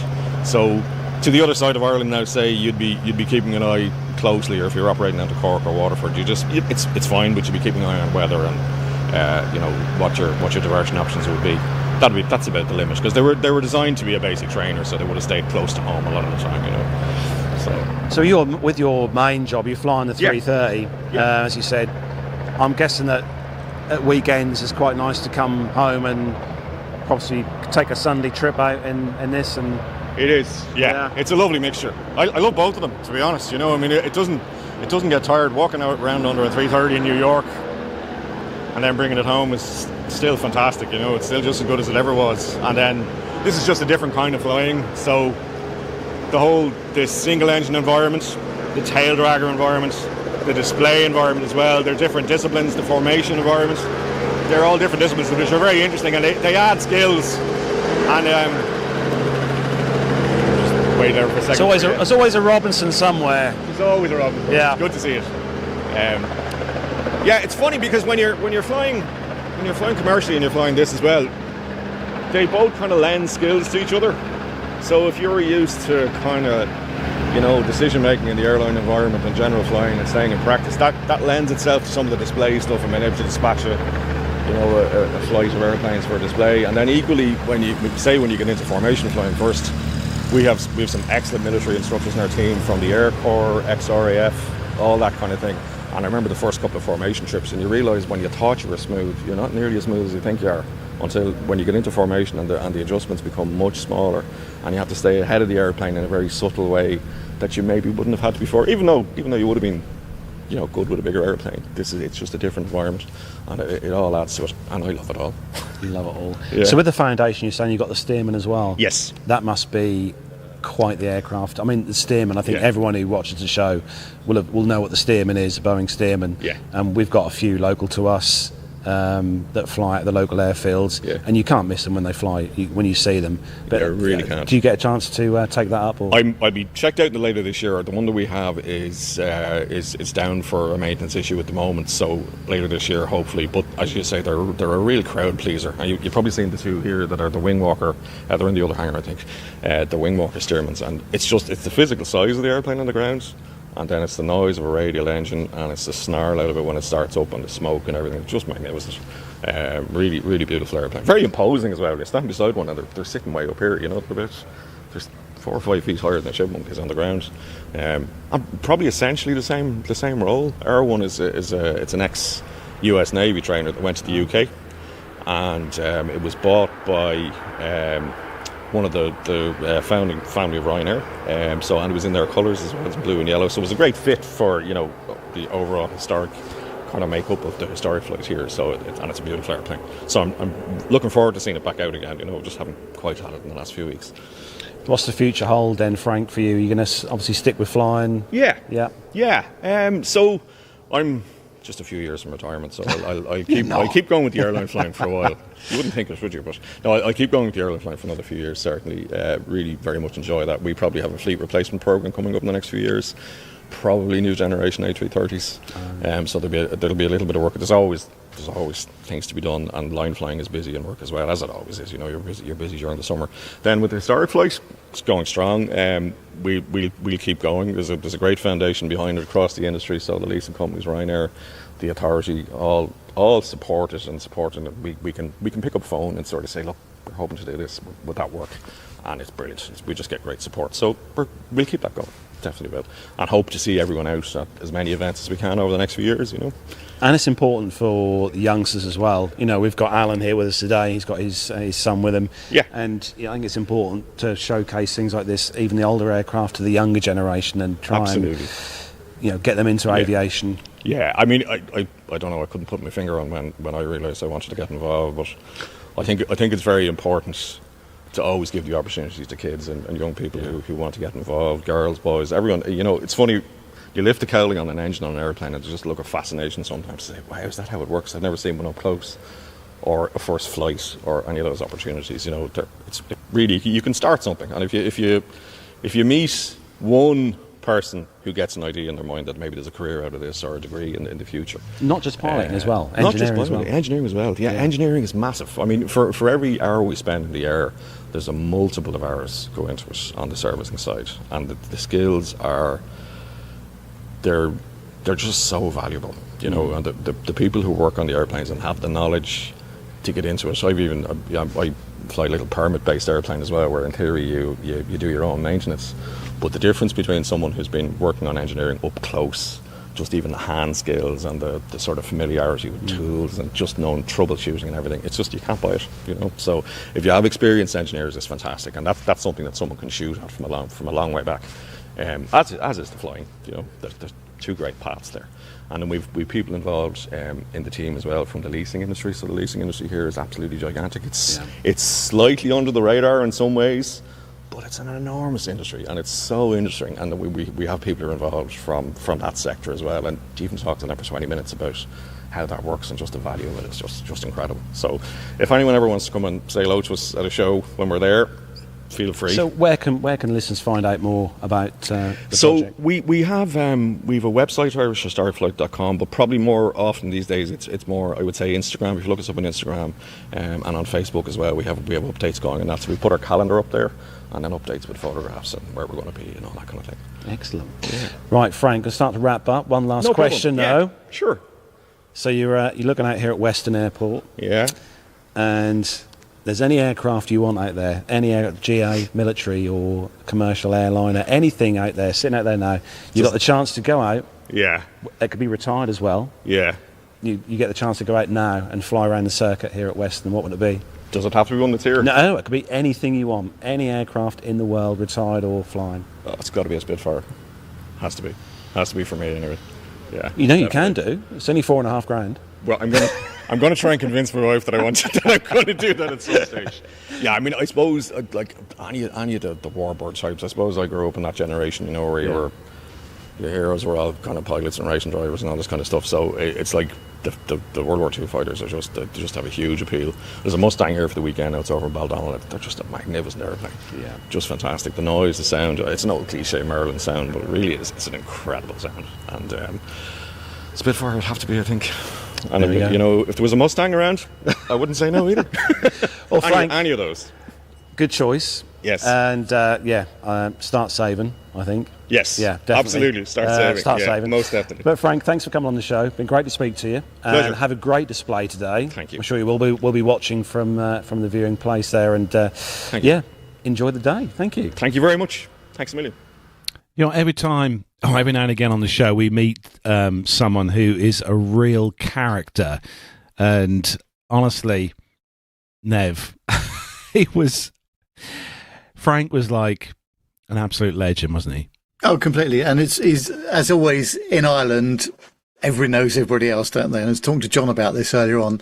I said, we've got Frank Lawless. Oh, what, Frank from, who's a captain on the A330, he said. So, you know, he's a very well-known fellow. Have you actually met him at all, John, or not? Yeah, I have actually. It was about 12 years ago, and it was through someone who was doing work for Aer Lingus, through the mathematics side of things and analytics and that sort of thing.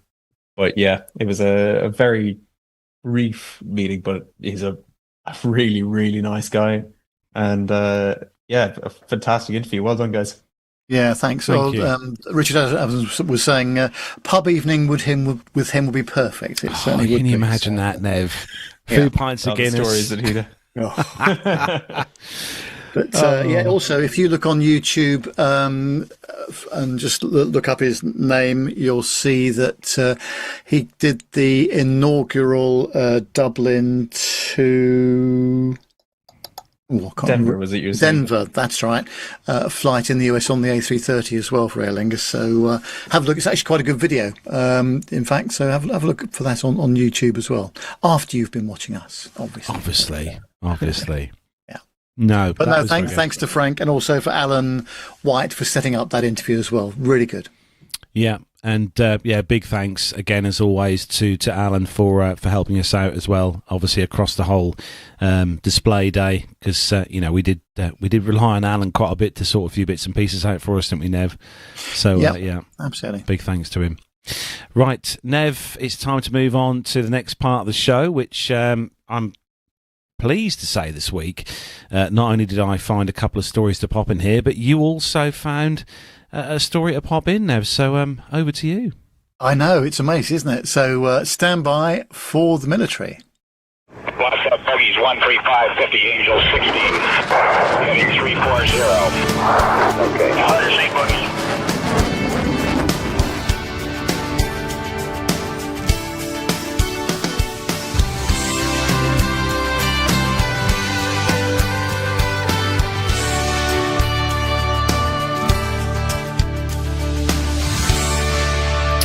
And this week's first story comes to us from flightglobal.com. And the story, this is something you don't really want to happen as an Air Force pilot, I suppose. A headline, rear seat passenger accidentally ejects from a US Air Force F-15D during a taxi. I suppose I was going to say benefit during a taxi, but then they always say that it's not the best idea to eject from an aircraft on the ground. A passenger believed to be conducting a familiarization flight with the US Air Force National Guard accidentally ejected from a Boeing F-15D fighter jet while taxiing. Video circulating on social media shows the aftermath of the incident, which appears to have taken place at Barnes Air National Guard Base in Massachusetts, home of the USA's 104th Fighter Wing. The two-seat model, F-15D, can be seen rolling down the taxiway, notably missing its canopy. The front seat pilot is still at their station with an intact ejection seat still properly in place. The camera pans rearward, showing what appears to be the rear seat crew member, complete with flight helmet, crawling on the grass beside the tarmac near an object that is presumably the ejection seat. The remnants of the F-15's cockpit canopy appeared to be landed on the aircraft's rear fuselage or left wing section, likely the result of the fighter's low speed and when the ejection sequence was initiated. The visible side of the jet's twin tail bears the Flash MA 85-134, consistent with the markings of the Massachusetts-based 104th Fighter Wing. Hopefully I have got, here we go, I'm going to pop some pictures on the screen there for you while I read the story there. The aircraft, although the reason for the ejection has not been officially confirmed, a Facebook gossip page devoted to the US Air Force matters claimed this backseat passenger was a member of non-flight personnel conducting a familiarization flight. Such flights are sometimes offered to ground personnel as a retention initiative, or incentive even. Those details could not be officially confirmed by the Air National Guard. An ejection from ground level zero, or low ground level zero, is a rare and dangerous manoeuvre known as a 0-0 ejection. The F-15's Collins Aerospace ACES-2 ejection seat is rated for such ground level escapes. Yeah, I mean, all jokes aside, this could have ended a lot worse than it did. You know, we've had stories before where, pilots have been injured or severely injured ejecting on the ground, Nev.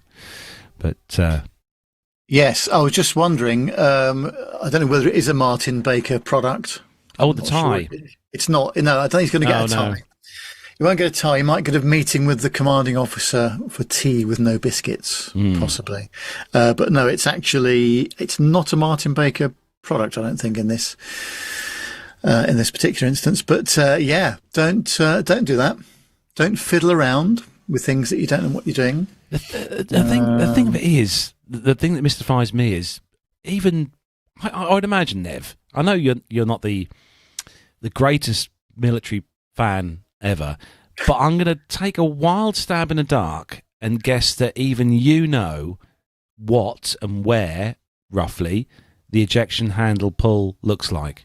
Well, and don't forget, and also in this situation, there's quite a lot of briefing that goes on in the classroom before you get out to the aircraft, and then the skipper on the aircraft presumably is going to brief you, as you're getting into the aircraft and telling you what you can and can't do and all that sort of stuff. But something was lost somewhere, wasn't it? Lost in translation. He was a very lucky fella, because that could have been a fatality right there. And absolutely incredible. You've never thought of having a go at this, John?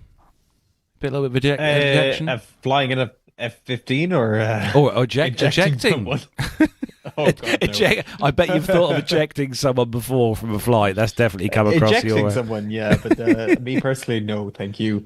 No, I was under the impression that if one person pulls the ejection handle, that both seats would eject.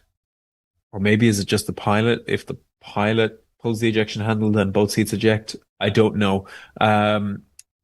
So I wonder, is this accidentally engaging or not so accidentally engaging the ejection system, or is it just a mishap or something that a mechanical failure or a failure of the ejection seat itself?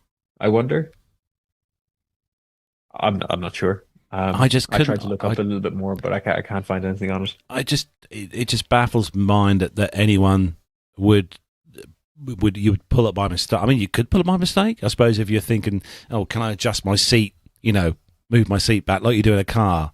Pull the handle. I'll unlike Nev because it's all done electrically, I expect. But where you pull the bar at the bottom under the seat and move the seat back, because I know some of the ejection pulls. You need a lot of pressure to pull on these ejection.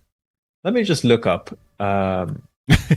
Look up how much you need to pull on the ejection handle to actually fire the ejection seat. Talk amongst yourself a second and see how. Yeah, I mean, Captain Cruz rightly points out in the chat room it was a premature ejection. So yes, thank you, Captain Cruz. Yeah, you need to pull about. It says about 35 pounds worth of pressure. So what's that? That's about 15 kilos, is it? Mm. A little bit more than 15 kilos. A very deliberate and strong action, isn't it? Yes. Yeah. A deliberate premature ejection. Oh my God. There's this week's show title. So much material, so little time. Oh boy. Anyway, Nev, the next story you've got here, I like this one because if they are looking for someone, I'm here. I was going to say, you're not shy of asking for aircraft or aircraft parts, are you? So actually, it's Pilot Pip who pointed out this story, and it's quite interesting. On flightradar24.com, it says that a post-war jet fighter that has stood at the gate as a gate guard outside an RAF station could be donated to an aviation museum. The Hawker Hunter aircraft, WT-612, has been positioned outside RAF Henlow in Bedfordshire since the 1980s. With the camp scheduled to close next year, a spokesperson for the RAF base said that they would look to gift it to an appropriate aviation museum where it can be restored and used to tell the Hunter story. RAF Heritage takes aviation very seriously and will always endeavour to find the best home for retiring aircraft, they said. Current regulations prevent the Ministry of Defence from selling out aircraft such as the Hawker Hunter. However, their airframes are probably the most common aircraft exhibited, with multiple examples on display throughout the country, including at RAF Hendon in London and the Imperial War Museum Duxford in Cambridgeshire. A spokesman for RAF Henlow said that other than in exceptional circumstances, it was not their policy to gift to a museum that already had one. Well, this particular Hawker Hunter is one of the world's oldest surviving aircraft. It flew in 1954 and was a development and testing aircraft until it was grounded 3 years later. The RAF Museum external said that the Hunter was the first high-speed jet fighter with radar and fully powered flying controls to go into widespread service. It became the RAF standard single-seat fighter, replacing Meteor, Sabre and Venom aircraft. In 1958, the RAF held a competition to find a suitable type to replace its Middle East-based Venom ground attack fighters. Hawker won with a proposal for a modified Hunter F6, and an order was placed for the conversion of a number of airframes. The last operational Hunter FGA-9s were flown by number 8 Squadron until December 1971, although the type continued to be used in training units for a little longer. From 1960, Lightnings began to supersede the Hunter. Well, the Labour MP for Hitchin, Alistair Strathern, said that a campaign has been launched externally asking for people's support in preserving the Hawker Hunter as part of our local and aviation heritage in Henlow. He added, whilst the future of RAF Henlow remains uncertain, it's important we safeguard this historic landmark that symbolises our connection to decades of service. Well, that would look nice on your drive, Carlos. Actually, I was going to say, Nev, I'm starting up a new museum. It's called Carlos's Museum of Flight, and I've already started it now. It's here. So if they'd like to donate that to me, I'm all ears. I mean, I don't know where I'm going to put it. Slightly smaller garden in the new house than the old house. Your penchant is for parts of aircraft rather than complete items, isn't it? Really? Well, yeah, I suppose. But I mean, do you know what? Actually, The front garden's bigger. It might fit on the front garden. I don't think I'll get that past. No, do you remember Jeremy Clarkson ended up with a fighter on his front garden? Oh yes, and that he claims that was the beginning of the end of his marriage to his former wife. And I understand that, but you know, maybe she didn't like military aviation either. Perhaps that was it. Well, this one spent it only flew for 3 years, but it was on the ground as a ground instructional aircraft for almost 3 decades after it flew. So it was still in use by the RAF up until 1984, which is a long old. I mean, not flying, but still, that's a good career, I think. And there is a Facebook page called Save Henlo's Hunter. If anyone is interested in joining or keeping up to date with that campaign, you can take a look in that Facebook page, Save Henlo's Hunter. And there's a Google form that you can fill out to be contacted and keep up to date with that. Have you? I was going to ask you actually, John. Have you got any pieces of aircraft in your collection?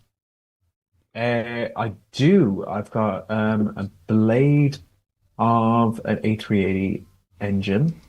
Although, to be honest with you, I don't really know which engine.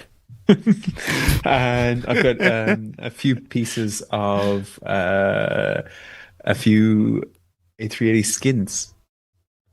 Oh. But other than that, So you've got some bits. That's all I wanted to know. That's few good. Models,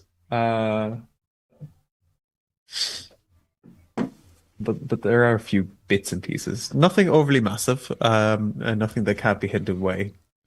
So not like a stage 1 blade that's sort of sitting above my head here in the home studio. Yeah, I think I need a few more years of marriage behind me before that comes into the house. Do you know what? It was funnily enough, it was one of the first things when we moved into this house 2 weeks ago. It was I set the studio up in here, and then I got the blade out, the RB211 blade, and the 777 window and the TriStar window, and thought, right, that's going there, that's going there, that's going there, and put them up, and that was it. And this is before I'd passed it by the manager of the house, and do you know what? I got a shock. Because she actually came in and said, "Oh, these look really nice here." I nearly passed out, honestly. My word. So is that words to keep you banished to that corner of the house?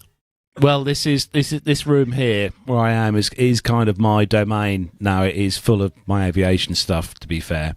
So yeah, Gemma has the rest of the house is Gemma. So I kind of own 5% of the house. Do you pay 5% of the mortgage as well? No, that would be very handy indeed. But no, very forgiving wives we all have, I think, for sure. But yes, no, Nev, you've got the next story. A very nice story. This as well. Bit sad, but it's also very nice as well. Yeah, I've got to credit Steve Bridgewater, who's the deputy editor of Aerospace magazine for the Royal Aeronautical Society for this article. I was in contact with him today and I've asked him if we can use his article, and he's very happy for us to do so. And I thought I would read it to you. Well, this is all about the death of John Cruickshank, and the word hero is very overused these days, but true heroes are few and far between, and this week, unfortunately, the list is one shorter.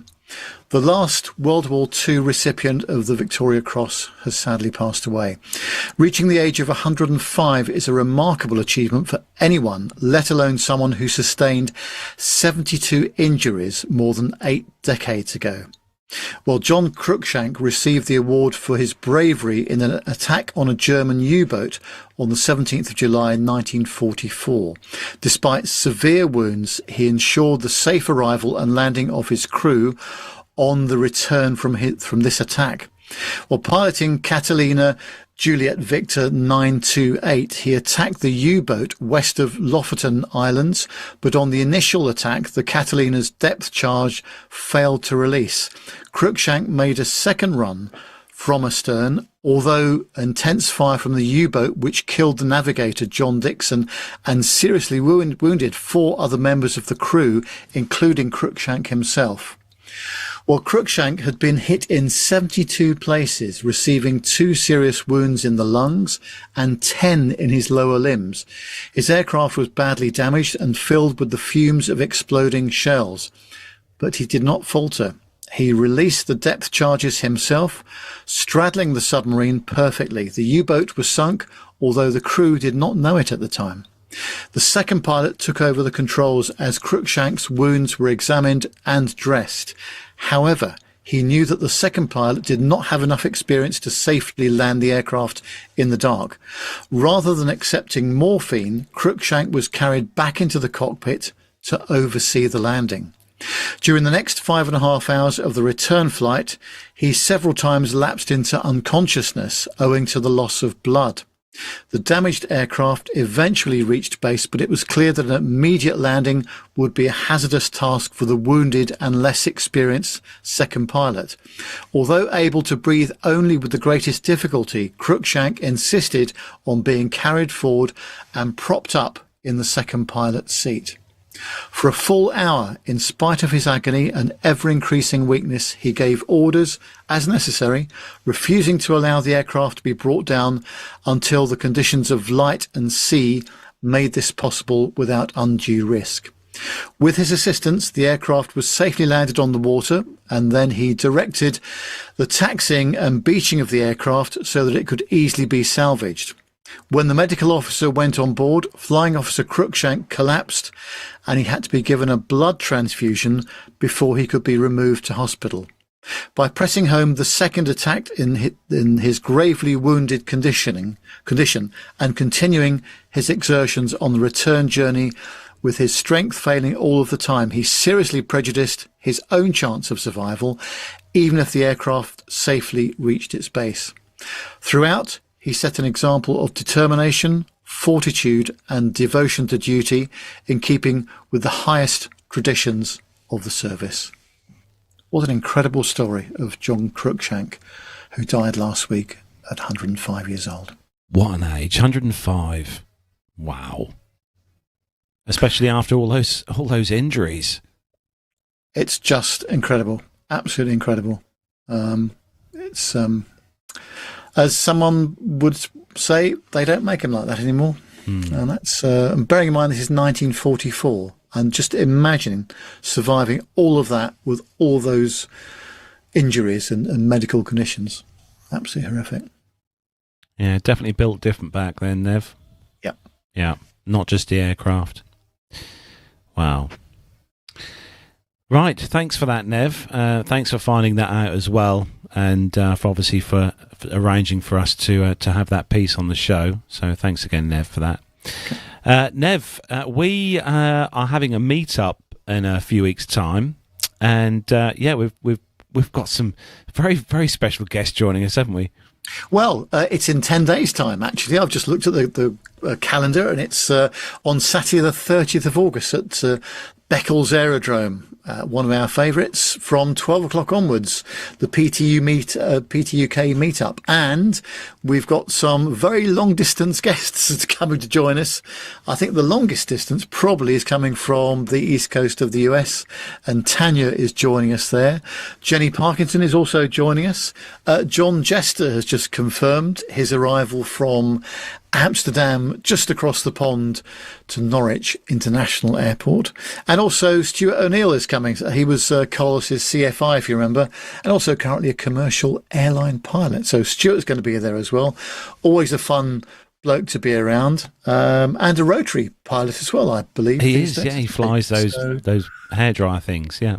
Yes. Yes. So he's going to be there as well. So we'll be there from 12 o'clock onwards, and I'll be bringing me video and audio gear as well. So we'll do some interviews whilst we're going to be there, and hopefully the weather will be reasonable. We don't want it too hot. We don't want it too hot, do we? So, no, it's a great place and a great day out there as well, isn't it? And good food too.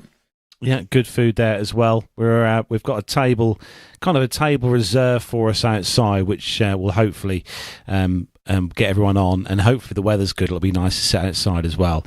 I'm just looking at the long range forecast, Nev, and hopefully that's going to change.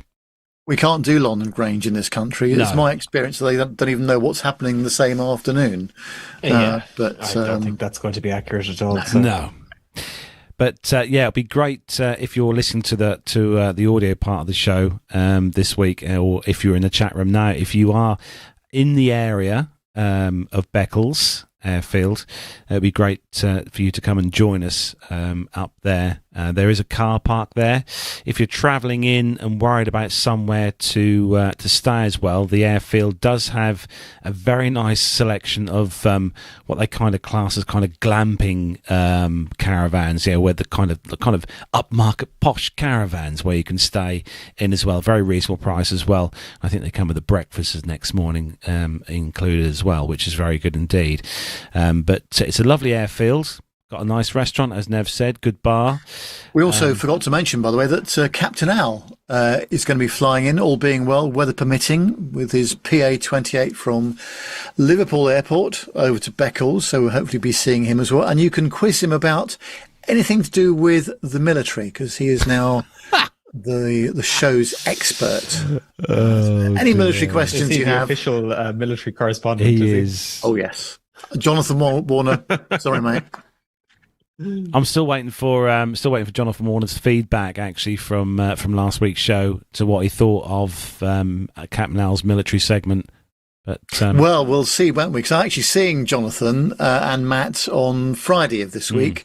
We're going down to Shoreham on the south coast of the UK. Can you believe it is 10 years since the Shoreham Air Show? Wow. Crash.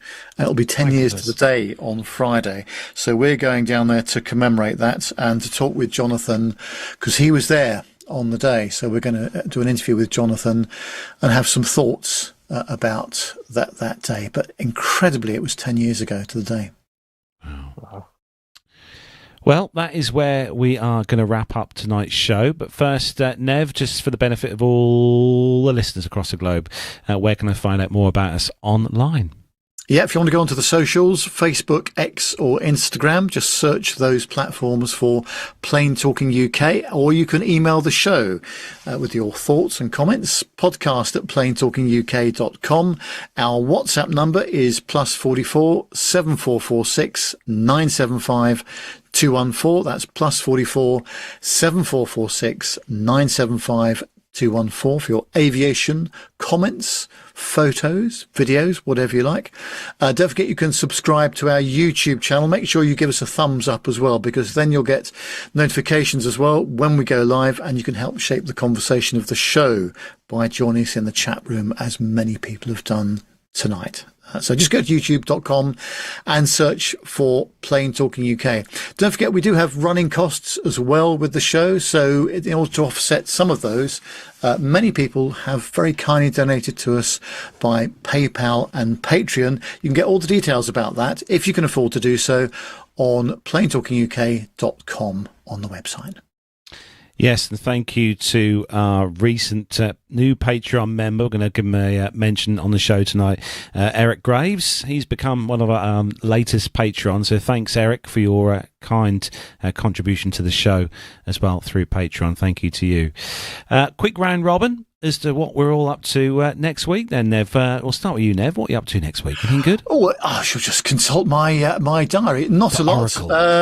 I've got to order some new tablets on the 26th. I don't mean iPads. I mean, the pills. I get my pension payment on the same day, so that's very exciting. And that's about it, really, until Saturday the 30th, when we're off to the East Anglia part of the world for the Beccles meetup. Nice. Yeah. How about you, John? Any exciting travels lined up for next week? I've got a lot of work. I'm going to be flying here, there, and everywhere. Delhi on Friday. I'm trying to think where. Beccles on the I'm gonna go after 30th? that. No? Currently, I'm in Moscow on the 30th. Let's see if I can pull things around. But yeah, we'll see.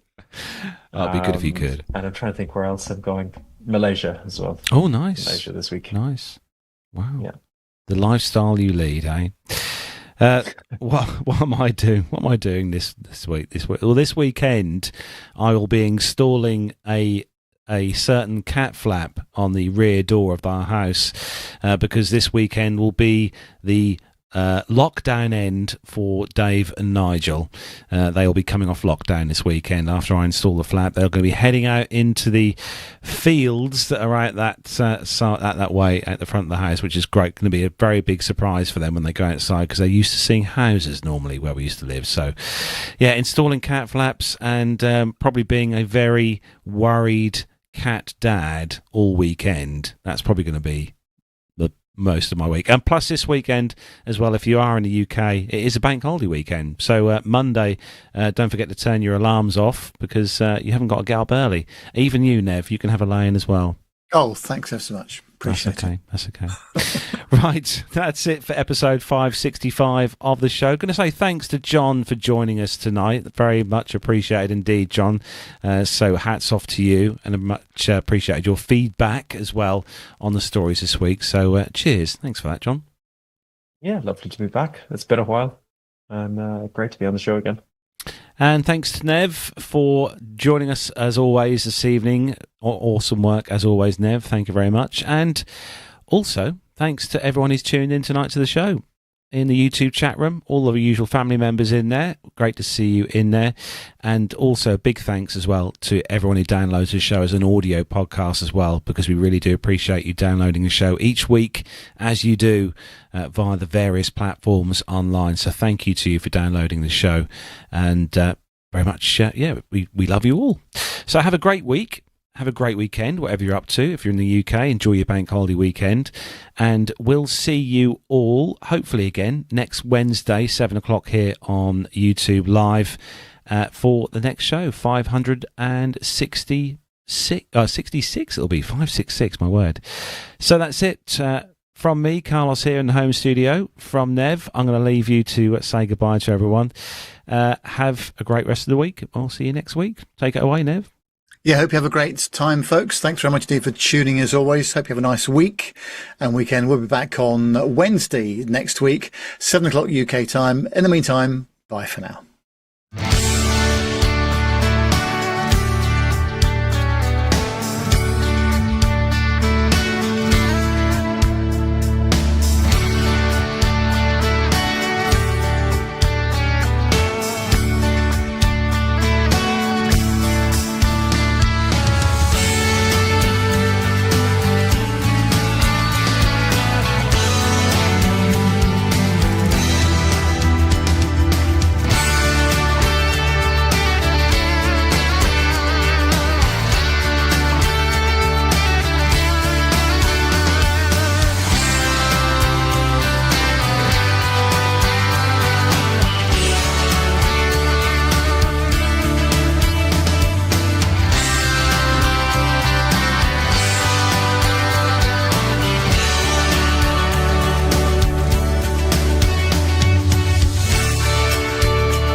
Well, we done it.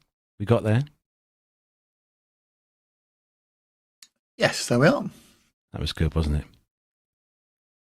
Yeah, thanks everybody for tuning in tonight. Really appreciate it. And great to hear your dulcet tones again, John. Yes. Brilliant for you to, considering how tired you must be. Or have you got to that stage now where He doesn't sleep is just overrated and you don't bother with it? Yeah, it's got to the point where melatonin is very much the way forward. Oh dear. Yeah, it is. It's tough. I'm quite exhausted, but I don't know how you do the sectors you do. I mean, you're a young fella, so that's something to do with it. But nonetheless, Do you like coffee, John? You know what? It's really interesting because I absolutely love coffee, but if I have it, I crash really badly, and it's not really the best thing to be doing. So I actually don't use it for work at all. Oh. And I don't use it for 24 hours before I go to work either. Yeah. It is a myth that coffee perks you up, because I have a coffee before I go to bed at night to sleep, and sleep like a baby. Honestly, a cup of coffee before you go to bed. The way coffee works is it blocks adenosine receptors, and the adenosine is the hormone that helps you know how sleepy you are. And yeah, coffee can't perk you up, but it can stop you from getting more sleepy. So if you're already tired, having coffee just delays you from getting more tired than that. But if you're already tired, you can go to sleep. So Jonathan Warner says in the chat room that he could do a double espresso and go straight to bed. Yeah. I mean, if you're taking a nap, having coffee just before you go for a nap and then napping for 20 to 40 minutes and then, waking up, you feel pretty good after that, I think. You're a big coffee drinker, Nev. Well, I used to be, certainly at work. Every time I'd go and visit customers, "Oh, Nev, do you fancy a coffee?" And the answer was always yes. Because you then find yourself having 6 or 7 cups a day and you're buzzing a bit by the end of the lunch hour. But no, I'd probably have a couple of cups a day, and that's about it now. But I'm spending more time in coffee shops, though, in garden centres and places that retired people go to. So I'm just checking out all the various places around me now, which I've never had a chance to do previously. But no, I don't drink anywhere near as much as I used to when I was working at. That's for sure. I've become ever since Gemma brought me a coffee machine for my birthday. I've become a coffee snob now. I honestly couldn't go back to instant coffee, and I've got so many different varieties now of different coffees that I try and have a different one each night. At the moment, my favourite is definitely the vanilla one. It's very nice. But yeah, the proper the pod. And do you grind the beans yourself? No, it's the pods, and it kind of does a spinny roundy thing, and it's just it's so nice. But I went the extra mile and brought the milk frothing machine to go with it. Oh yeah, so you can do the whole, you can do the whole posh coffee thing. It's it's so nice, so nice. We've got one here too, and it is fantastic. Yeah, I haven't had a cup of tea for ages. I really could do with a cup. I should have a tea, really. I'll have a tea. Jonathan Warner says, I only do coffee on the stove in a mocha pot. Can't do instant anymore. I like those. Yeah. So welcome to the PTUK Coffee Show, where each week we'll be talking about new styles of coffee. No, it's not. Right, we are going to be going off-ski. I need to go and have a coffee, funnily enough. So big thanks again to everyone who's tuned in tonight. All of you still in the chat room, because there's quite a few who's still in the chat room. Good to see you in there. And thank you again for tuning in this week. And again, thanks, John, for tuning in, or for joining us as well. It'd be great to have you on the show this week. So, Nev, would you like to say the goodbyes to our lovely chat room? Yes, all this talk of coffee, I feel a latte coming on actually right now, so perhaps I might go and do that. But anyway, great to see everybody in the chat room again tonight. Thanks for joining us. Have a great weekend. Bye for now.